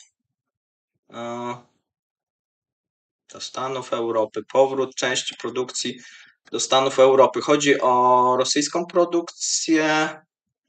No bo teraz mamy troszeczkę taki moment, że część europejskiej produkcji być może przeniesie do Stanów Zjednoczonych, dlatego że Amerykanie mają lepsze warunki do tego i mają przede wszystkim tańsze surowce. Bo tutaj mówimy dużo o gazie, że on tanieje, no natomiast no, ten gaz w Stanach jeszcze jest tańszy, tak samo jak i ropa. A więc no tutaj Amerykanie mają dosyć duży lewar ekonomiczny. Jeżeli będą chcieli to wykorzystać, a wydaje się, że mogą trochę chcieć, no to ta część produkcji europejskiej może się przesunąć do Stanów Zjednoczonych. Więc to ja bym niestety tak widział. I to nie jest korzystne dla nas, nie jest korzystne też dla Niemców. I tu mamy jak gdyby wspólny front. Niemcy bardzo dużo zainwestowali, ostatnio wpompowali w swoją gospodarkę, żeby przeciwdziałać, natomiast mogą nie wytrzymać konkurencyjnie tutaj. I to niedobrze dla nas, dlatego że my jesteśmy jednym z głównych podwykonawców, jeżeli chodzi o produkcję niemiecką. Mm, Więc to tak wygląda. A propos Białorusi, mm, AM. W odpowiedzi na zamknięcie przejścia granicznego w Bobrownikach przez Polskę, Białoruś zdecydowała o ograniczeniu wjazdu polskich ciężarówek. Tak, to jest prawda i to mnie jest takie typowo rosyjskie, tak, czy. Skoro, no bo w tym momencie, no to Białoruś traci, my oczywiście też tracimy, no bo nasze firmy tracą, natomiast, no tu akurat mi się podoba odpowiedź rządu, już nie pamiętam kto powiedział, no jeżeli ktoś handluje z Rosją, no to musi się liczyć z tego typu problemami. Skoro handluje się z Rosją czy z Białorusią, no to trzeba liczyć się, że w którymś momencie ta granica zostanie zamknięta lub zostaną wprowadzone dodatkowe sankcje. Po prostu, no niestety tak to jest. Jest obecnie wojna. e, Nie wydaje mi się do końca etyczne. Ja wiem, że tutaj za moment będzie hejt wśród osób, które handlują z Rosją czy rzeczami spożywczymi, natomiast dla mnie nie jest to do końca etyczne. Jeżeli, słuchajcie, możecie zrobić, możecie z kimś innym handlować, handlujcie z kimś innym, nie handlujcie ze zbrodniarzami i z tym reżimem, bo ich tylko wspieracie.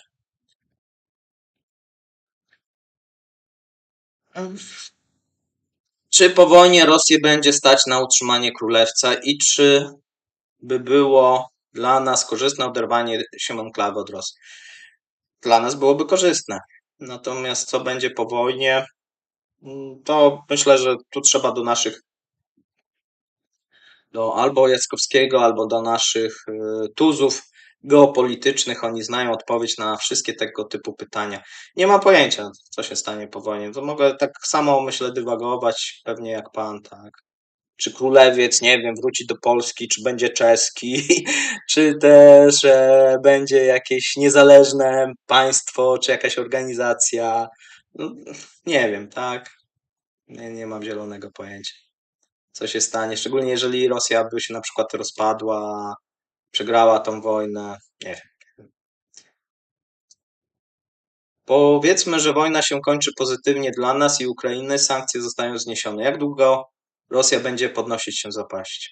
Dekady. Dekady. Już teraz te zmiany są często tak dotkliwe, że to nie będzie rok, dwa, myślę, że nawet 5, myślę, że 10, a myślę, że więcej. E, Bo to nie będzie też tak, że te procesy, że to będzie tak za kliknięciem. To trochę jak wprowadzamy sankcje i jest taka inercja i jest opóźnienie, no to będziemy mieli podobną, słuchajcie, sytuację w drugą stronę, czyli sankcje zostaną zdjęte, ale zanim te firmy nawiążą z powrotem powiązania handlowe, będziemy mieli też przecież tych Chińczyków, No nie będzie to takie proste wszystko, więc to będzie trwało, a być może część na przykład sankcje zostaną zdjęte, a jednak gdzieś tam cały czas będą trwać.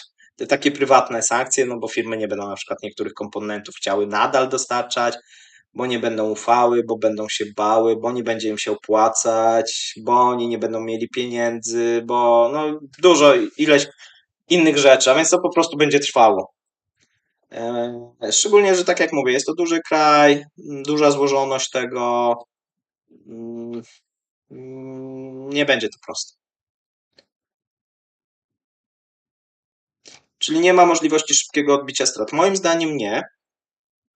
Taka możliwość była na samym początku i na to liczyli chyba Niemcy i inne kraje, że powiedzą, no ale tak zobaczcie, nie opłaca wam się, nie?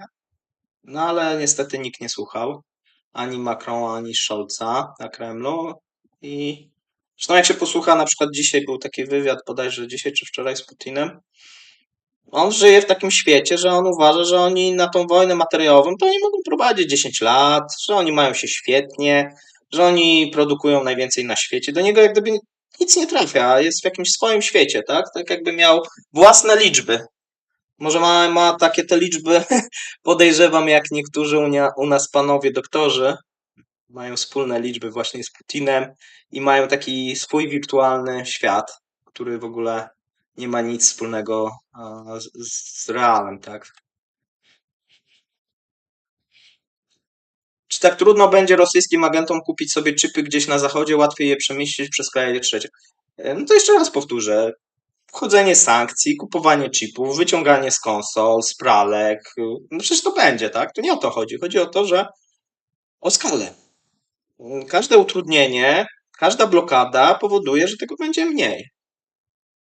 Tutaj oczywiście ktoś będzie cały czas się gdzieś tam podniecał, a bo w Turcji tam, nie wiem, ileś tirów przeszło. No okej, przeszło.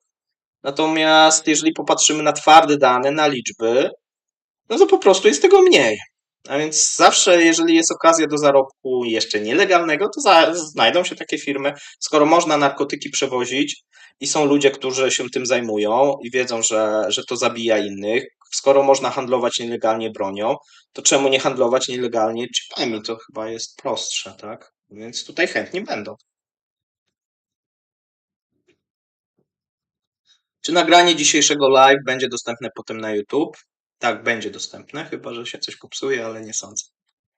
Czy nie boi się, czy nie boi się, że będzie jak w latach 80., gdzie Związek Radziecki była bieda, a jednak robili nowoczesny sprzęt wojenny? No właśnie, myślę, że tak nie będzie, dlatego że jednak porównując Związek Radziecki, to ich potencjał gospodarczy moim zdaniem był większy niż Rosji, potencjał też demograficzny, bo przypomnijmy sobie, że ile Rosjanie mieli ludności, czy tam Związek Radziecki podczas II wojny światowej i ile mają teraz. I będzie zdziwienie, bo się okazuje, że tyle samo. No, więc, a więc to trochę tak wygląda, że oczywiście, no jak tam się te republiki odetnie, to pewnie tak. Natomiast mówię jak gdyby o pewnym potencjale. W jakimś tam stopniu Związek Radziecki, pomimo tej biedy i tego, co my widzieliśmy w tych latach 80., i już jego upadku właśnie, no to z jakiegoś powodu też upadł, tak, z tego powodu ekonomicznego. Natomiast no, były momenty, kiedy no, był w jakimś tam stopniu potęgą, mm, nawet tą gospodarczą częściowo.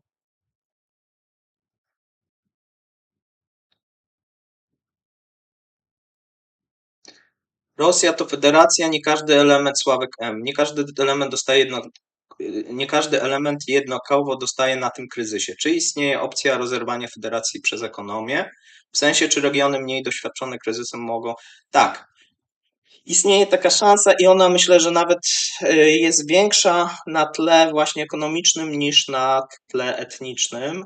No, może oprócz właśnie jakiegoś tam Tatarstanu, Dagestanu, Inguszetii, właśnie to może tam inaczej. Natomiast inne regiony, mamy bardzo dużo takich biednych regionów i bardzo dużo bogatych regionów. I może zdarzyć się sytuacja, że w przypadku jakiejś takiej wielkiej smuty, jakiejś walki na przykład po upadku obecnego cara, tak jak w Rosji zresztą było. No, będą różnego rodzaju frakcje, różnego rodzaju regiony i może być takie jakieś rozbicie dzielnicowe, tudzież zwiększenie na przykład autonomii tych regionów jeszcze bardziej, czyli mamy federację, ale oni są coraz bardziej luźno sfederowani i to będzie raczej, jeżeli już pod tym względem ekonomicznym. Ale czy tak będzie? Nie jestem tutaj werny chorą. Szansa na to jest, dlatego że jeżeli, no bo teraz to spajało imperium. No imperium spajało wojsko głównie i kolej.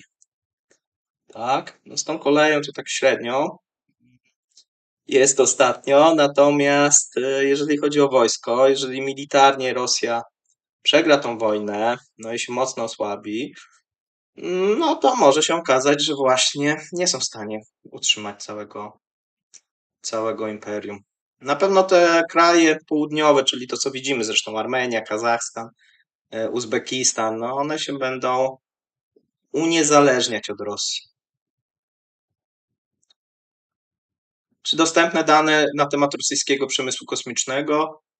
Tak, wiesz co, oni obcięli, tu mówiłem ostatnio o 30, a nawet ja widziałem nawet o 40%, o 30 na pewno procent budżet. No więc, no i też jest tak, że idą nie na nowe jakieś rzeczy, tylko na utrzymanie support tego, co jest. No, widocznie za mało jest, albo wcześniej gdzieś też te pieniądze gdzieś przeciekały, no więc stąd pewnie te awarie i klęski. Dobrze. Wojtek Gałach. Przy wydatkach deficycie takim jak w styczniu lub 1/2 stycznia, na jak długo wystarczy Rosji pieniędzy przy założeniu, że będą wyprzedawać wszystko, co się da, złoto, euro, chińskie papiery? Jeżeli, tak jak mówiłem, to nie jest takie proste wyprzedawanie wszystkiego. To, co mogą najłatwiej upłynnić, to jest euro i juany. Chińskich papierów myślę, że nie są w stanie upłynnić, bo myślę, że musieliby Chińczykom to sprzedać. Nie wiem, czy Chiny będą zainteresowane odkupowaniem własnych papierów, a żaden inny kraj jakoś myślę, że nie kupi tych obligacji. Jeżeli chodzi o złoto, no to tak jak mówiłem, też nie jest to prosty proces. Przy czym ostatnio pojawiły się nowe informacje, bo wydaje się, że Rosjanie próbują sprzedawać złoto i przywozić, nie tylko złoto, ale przywozić na przykład walutę, ponieważ no mają problem z pozyskaniem tej waluty, głównie euro i dolarów, i próbują ją przywozić z Chin i z Indii w walizkach. I zobaczymy, jak duży to będzie proceder. Dotyczy to firm, ale coraz więcej mówi się, że być może będzie dotyczyć rosyjskiego budżetu, czyli oni będą jakieś tam małe. Więc jeżeli ktoś ma złoto, no to musi się zastanowić, czy przypadkiem tutaj nie będzie jednak jakiejś próby właśnie w małych ilościach, ale w dużej ilości, czyli nie sprzedajemy krajowi jakiemuś, tylko próbujemy to wywozić różnymi takimi powiedzmy mrówkami, to złoto i próbujemy je upłynniać gdzieś w różnych krajach, głównie w Indiach, w Chinach i przywozić dewizy za to. No, z jakiegoś powodu jest zmiana, czyli z 10 tysięcy bodajże dozwolonych, 10 tysięcy dolarów dozwolonych, rosyjski rząd chce zwiększyć i bank centralny do 100 tysięcy. Więc no tutaj coś oni będą chcieli przywozić, tak? W tych walizkach. No to nie będzie żadnych przelewów czy tak dalej. Po prostu będą w walizkach pieniądze przywozić. No brzmi irracjonalnie, ale tak może być.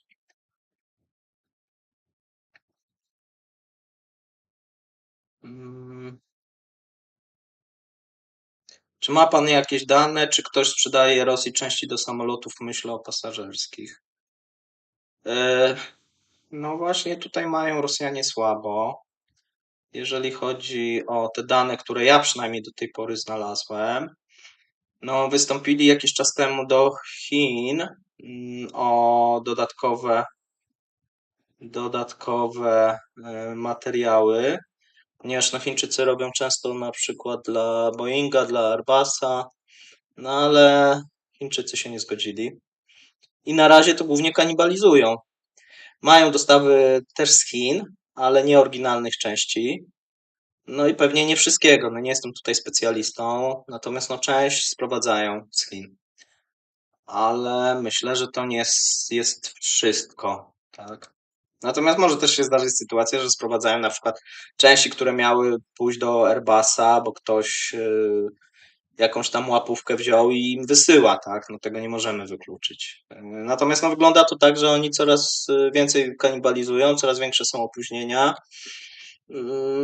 No i coraz większa jest tam, jeżeli patrzymy, wściekłość Putina, jeżeli chodzi o budowę tych nowych samolotów, bo one się nie budują, a miały się budować według tych planów rosyjskich. No ale jak to zwykle z planami rosyjskimi.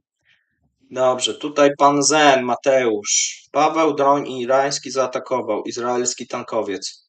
Możesz się odnieść co do konsekwencji, czy grożą nam wojny dronowo-tankowce? Nie czytałem tego, Mateusz, wiesz. Nie wiem, to jakaś jest świeża informacja. Ja chyba dzisiaj przygotowywałem jakoś długo tego live'a i jakimiś innymi rzeczami się zajmowałem, więc niestety nie czytałem wiadomości. Spojrzę na to. Ym, Czy jakieś konsekwencje? Jezus, cholera, nie wiem, nie wiem, po prostu nie wiem. Trochę inne pytanie, Jakub Wróbel, trochę inne pytanie. Dlaczego ETH wywaliło ostatnio w górę, czy na to też ma wpływ wojna?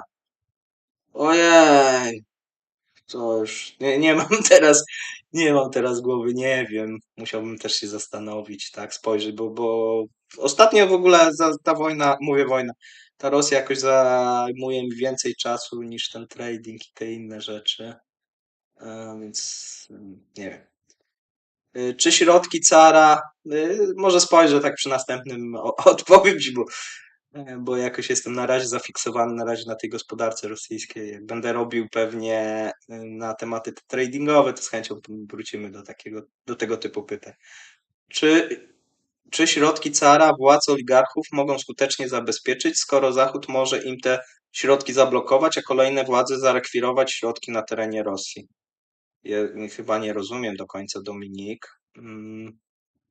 Czy środki cara No problem jest taki dla oligarchów, że te bezpieczne przystanie w Europie trochę im się skończyły i trzymanie tych pieniędzy w Europie jest niebezpieczne i zostają takie kraje, które w teorii są bezpieczne, czyli raje podatkowe, no ale w tych rajach podatkowych zdarzają się na przykład przewroty wojskowe i różne inne rzeczy.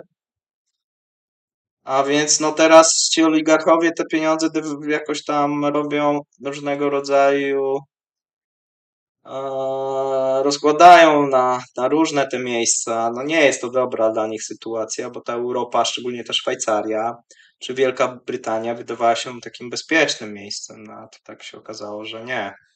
Co nie oznacza, że te pieniądze na przykład nie wrócą do nich po wojnie, bo tutaj jest też taka kwestia, że jeżeli na przykład Szwajcarzy zarekwirują te pieniądze i przekażą Ukrainie, no to czy ktoś będzie chciał, powiedzmy, nie wiem, z wataszków afrykańskich czy z szejków arabskich trzymać pieniądze w tych bankach? Tak? Bo to trochę już obecnie to zaufanie jest mocno nadszarpnięte. No ale mamy tak jak mamy.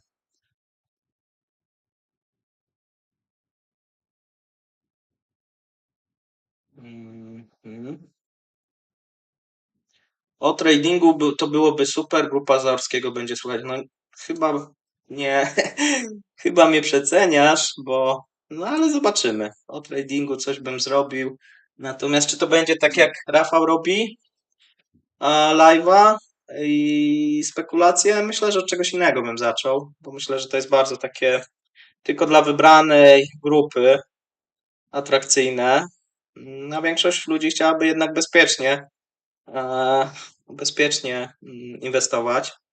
A to, co robi Rafał, to jest hazard, tak? I nie wiem, czy powinienem to robić coś podobnego, bo czasami wyjdzie, czasami nie wyjdzie, to jest kwestia tylko prawdopodobieństwa, żeby mieć jak w pokerze jak największą przewagę nad rynkiem, tak? I nad innymi.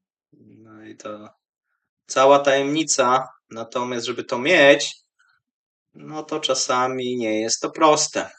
Czasami ileś razy trzeba przegrać, żeby potem móc wygrać.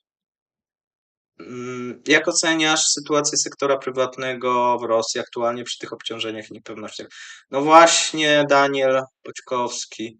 Panie profesorze, no oceniam to źle, tak? Oni mają, znaczy ci, co produkują dla wojska, to jeszcze jest okej. Oprócz tego, że tam dochodziło też do takich dziwnych sytuacji, że podczas tej mobilizacji powołali im mechaników, czy hutników, czy spawaczy, no bo nikt nie patrzył, gdzie ci ludzie idą. Teraz się to powoli zmienia, czyli jeżeli ktoś dostaje jakieś tam wezwanie, to ma możliwość na przykład w drugą stronę, czyli mają teraz dopływ, ma możliwość odpracowania w tych fabrykach, no ale to są powiedzmy te fabryki, które przynajmniej część robią na ten rynek wojskowy. No i znowuż to jak to w Rosji jest, tak? Oni robią część na wojskowy, część robią na cywilny i jak mają te kontrakty rządowe na ten wojskowy, no to są w tej lepszej sytuacji, bo mają dopływ tych pieniędzy, natomiast no tam korupcja no cały czas jest jakaś przeogromna, a więc, a więc sporo tych danych i sporo tej produkcji jest na papierze, sporo tych pieniędzy gdzieś jest skierowane znowuż na ten rynek cywilny i sobie w ten sposób jakoś te firmy dają radę, tak? Czyli zamiast robić powiedzmy dla wojska, to robią część dla wojska, ale część tych zasobów mm, przeznaczają na ten rynek cywilny i dzięki temu mają dodatkowe dochody i mogą się gdzieś tam utrzymać. Natomiast jeżeli chodzi o ten rynek prywatny, no to on prawie w wielu dziedzinach jak gdyby zamarł, tak? No są oczywiście jakieś tam elementy, natomiast jest, tak jak powiedziałeś, jest duża niepewność, jest duże ryzyko biznesowe, to co też mówiłem wcześniej, firmy chcą przetrwać, tak? To samo zatrudnienie, no cięcie kosztów, różnego rodzaju wstawianie tych tańszych komponentów i to wszędzie, tak? Od spożywki do, do jakichś zaawansowanych rzeczy, tak? Nie wiem. Klienci, znaczy ludzie biednieją, więc oni są zainteresowani też, żeby jeżeli już coś się pojawi na rynku, to nie wyższej jakości, tylko po prostu tańsze. No i ci przedsiębiorcy muszą się do tego dostosować. I to jest też taki, wiesz, że nie to, że jest jakiś kryzys, recesja, bo recesja jest, natomiast to, że oni muszą przygotowywać ofertę coraz gorszej, jak gdyby produktów coraz gorszej jakości, żeby utrzymać lub zdobyć tych klientów. Dobrze. Ile mamy teraz? Cały czas 325 osób. Jak to jest możliwe? Słuchajcie. Nie wiem. Już 2 godziny rozmawiamy, powoli będziemy kończyć. Bo jak ktoś będzie odsłuchiwał, którą my mamy teraz godzinę? Nawet nie wiem. 10:32. No właśnie, już 2 godziny, więc. Tak jest. Oglądam Tere. Oglądam ta Rosję w Google'ach Street View, różne miasta, tam się masę tych wieżowców buduje. To wyglądać dość imponujące. Jak to jest z tym budownictwem? Ludzi stać, kredyty. Y, No, jest załamanie, jeżeli chodzi o rynek ten indywidualny i o tym już dosyć dużo podawałem. Natomiast pamiętaj, że dosyć dużo budów zostało rozpoczętych w tym po-covidowym, bo mieliśmy ten COVID i było to odbicie po-covidowe i oni zaczęli bardzo dużo budować. Bardzo dużo też inwestycji tych publicznych poszło. Teraz cały czas te inwestycje publiczne w 2022 były kontynuowane. No jeszcze doszły te tereny zniszczone, które trzeba odbudowywać, a więc tam się na pewno będzie dużo budować, tudzież dużo pieniędzy będzie korumpowanych. Natomiast jeżeli chodzi o taki rynek na przykład biznesu czy apartamentowców, no to cały czas jest załamanie. Troszeczkę się poprawiło teraz, jeżeli chodzi o sprzedaż tych najdroższych mieszkań, bo no ten rynek już, no, czy tam się prawie załamał. A znowu, dlaczego on się załamał? Bo ci ludzie po prostu wyjechali. No, jeżeli sporo wyjechało średniej klasy i tej wyższej klasy wyemigrowało, tudzież przebywa właśnie za granicą i czeka na zakończenie wojny, no to skoro tak, no to komu to mają sprzedać? Tym biednym Rosjanom? kapitał zachodni wyszedł. Kapitał chiński nie pali się, żeby gdzieś tam inwestować i rozwijać swoje biura i cokolwiek innego, a więc tu nie będziemy mieli. Będzie kontynuacja być może tego, co oni tam wybudowali. Natomiast no, może się okazać, że będzie wiele takich inwestycji, że będą straszyć, tak? Jeżeli chodzi o jakieś o jakieś takie szkielety tych budynków nieskończonych na przykład. Czy gdyby Rosja przejęła, anektowała Białoruś, czy ekonomicznie byłoby to obciążeniem dla Rosji? Będę robił, bo to było pytanie o Białoruś. Przygotowuję się do zrobienia jakiegoś vloga lub live'a na ten temat. To na pewno będzie felieton, bo trochę informacji już tam zacząłem zbierać. Natomiast odpowiadając, Dominik, na Twoje pytanie, czy gdyby Rosja przejęła, anektowała Białoruś, czy ekonomicznie byłoby to obciążeniem dla Rosji, czy wprost przeciwnie, jest co wpompować z Białorusi? Byłoby to obciążeniem dla Rosji, tak się wydaje. Może nie jakimś bardzo wielkim, ale było. Już nawet te anektowane tereny są jednak obciążeniem dla Rosji, a jeżeli to też dla mnie jest takie niezrozumiałe, bo jeżeli oni nawet wygrają tą wojnę, to oni będą musieli tam wpompować też jakieś duże ilości, żeby pieniędzy na odbudowę jednak. Nawet jeżeli to ma być w tym stylu rosyjskiego miru, no to jednak jakieś pieniądze będą potrzebne. Słyszałem tezę, że USA wcale nie chce mocno docisnąć Rosjan. Totalna porażka w wojnie, bo USA potrzebuje stabilnego reżimu. No właśnie o tym mówiłem, tak? Tam jest, może przeczytam całość, bo znowu się skracam. Czarny Noc. Słyszałem tezę, że USA wcale nie chce mocno docisnąć Rosjan. Totalna porażka w wojnie, bo USA potrzebuje stabilnego reżimu w Rosji dla kontroli nad bronią atomową. Co pan o tym powie? Myślę, że dużo jest w tym prawdy. Amerykanie nie chcą, żeby Rosja się rozpadła. Nie chcą, żeby była niestabilna przede wszystkim. Znaczy, jakby ona się rozpadła i byłaby stabilna, no to w porządku. Natomiast oni się boją jakiejś niestabilności, że na przykład ta broń atomowa może wpaść w jakieś ręce jakichś przestępców wręcz, no, terrorystów, może być sprzedana do krajów trzecich, do Iranu, do Korei Północnej, do jeszcze jakichś innych krajów. No i oni się tego oczywiście obawiają. Natomiast również cały czas, niestety, to co mówiłem, istnieje takie przekonanie, że ta Rosja osłabiona w którymś momencie będzie chciała negocjować z Amerykanami. I to jest takie również przeświadczenie po tej stronie republikańskiej. Myślę, że nawet silniejsze niż wśród demokratów, że oni są w stanie się z Rosją dogadać i Rosja będzie w tym sojuszu z nimi przeciwko Chinom. Dla mnie to jest jakaś utopia, więc. Um, ale to oznacza, że kontynuując, tak, ale to oznacza, że Putin może grać ostro, bo wie, że świat nie pozwoli podnieść porażki, żeby Rosja się nie rozpadła, czy nie. No tak właśnie nie do końca, bo to jest trochę takie gotowanie żaby, którą teraz Amerykanie robią. Mm, No i Rosja na tym traci gotowaniu żaby. I gospodarczo, i no pod każdym względem, jeżeli spojrzymy, tak? I pod względem tym militarnym osłabia się jednak. Mojej opinii to gotowanie żaby jest niebezpieczne, tak? Również dla Stanów Zjednoczonych, bo mogą się przeliczyć, tak? Mogą się tutaj przeliczyć i Rosja się po prostu może rozpaść. Właśnie w tym kierunku, którego oni chcieli uniknąć.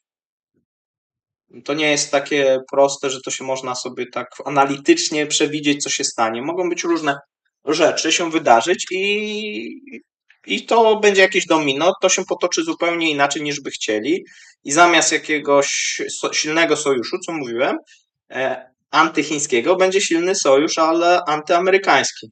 Na ten moment to jest prawdopodobne. Kapitan Lisowski, witaj kapitanie. Świat nie pozwoli przewrócić się do końca Rosji, ale nie Putinowi. Tak, myślę, że to jest dobre stwierdzenie, że dla Zachodu idealnie byłoby, żeby tam był ten demokrata, który udaje, że się z nimi dogaduje. Tylko, że na ten moment jest to mało realne. Na pewno Na pewno Zachód, nawet Niemcy, Francja nie chcą układać się z Putinem. Woleliby, żeby, jeżeli już się będą dogadywać, to z jego następcą. E, Daniel Boćkowski. Ustalmy najpierw, jaki świat. My mówimy o bogatej, demokratycznej Europie, USA i Kanadzie, Japonii, Australii. Południe ma wywalone na to, bo są wrodzy USA, nawet jak nie kochane Rosji. Jakie nie kochają Rosji, pewnie chodziło. No właśnie, zgadzam się znowu z panem profesorem. To nie jest też tak, że wszyscy chcą tak. W Stanach Zjednoczonych jest jakiś obóz, jakieś myślenie właśnie, że oni będą konfrontację z Chinami przeprowadzać razem z Rosją. Inaczej jest postrzeganie w Europie i nawet w samej Europie, tak jak widzicie. Zupełnie inaczej my postrzegamy Rosję, zupełnie inaczej postrzegają Niemcy, a zupełnie inaczej, nie wiem, Hiszpanie czy Włosi. Dla nich to jest jakaś wojna gdzieś na obrzeżach Imperium Europejskiego, ich mało to interesuje, chcieliby, żeby się zakończyła i tyle. Dobra, słuchajcie, myślę, że będziemy kończyć. Chciałem wszystkim podziękować za udział. Widzę, że tutaj jeszcze dyskusja trwa. Trochę szkoda mi ją kończyć, bo cały czas mamy ponad 300 osób. Natomiast ja już powoli czuję się zmęczony. Zapraszam Was wszystkich za tydzień na live'a. Ten materiał będzie dostępny na YouTubie. W weekend też pojawi się materiał dotyczący rosyjskiego budżetu, który nagrywaliśmy właśnie z kapitanem, z Mateuszem i chyba Daniel też był, pan profesor Daniel Boćkowski z nami. Zachęcam do odsłuchania. Tam było dosyć dużo ciekawych pytań i również myślę dosyć dużo ciekawego materiału. Zachęcam wszystkich do wspierania kanału, jeżeli macie taką ochotę. Zachęcam do lajkowania, do subskrypcji. No i do udzielania się też na Twitterze. Ja tam najczęściej jestem codziennie. Jeżeli macie jakieś pytania, jakieś wątpliwości, jakieś pomysły, to zapraszam serdecznie. A dzisiaj dziękuję, życzę miłej nocy. Trzymajcie się, słyszymy się w niedzielę u kapitana. Cześć.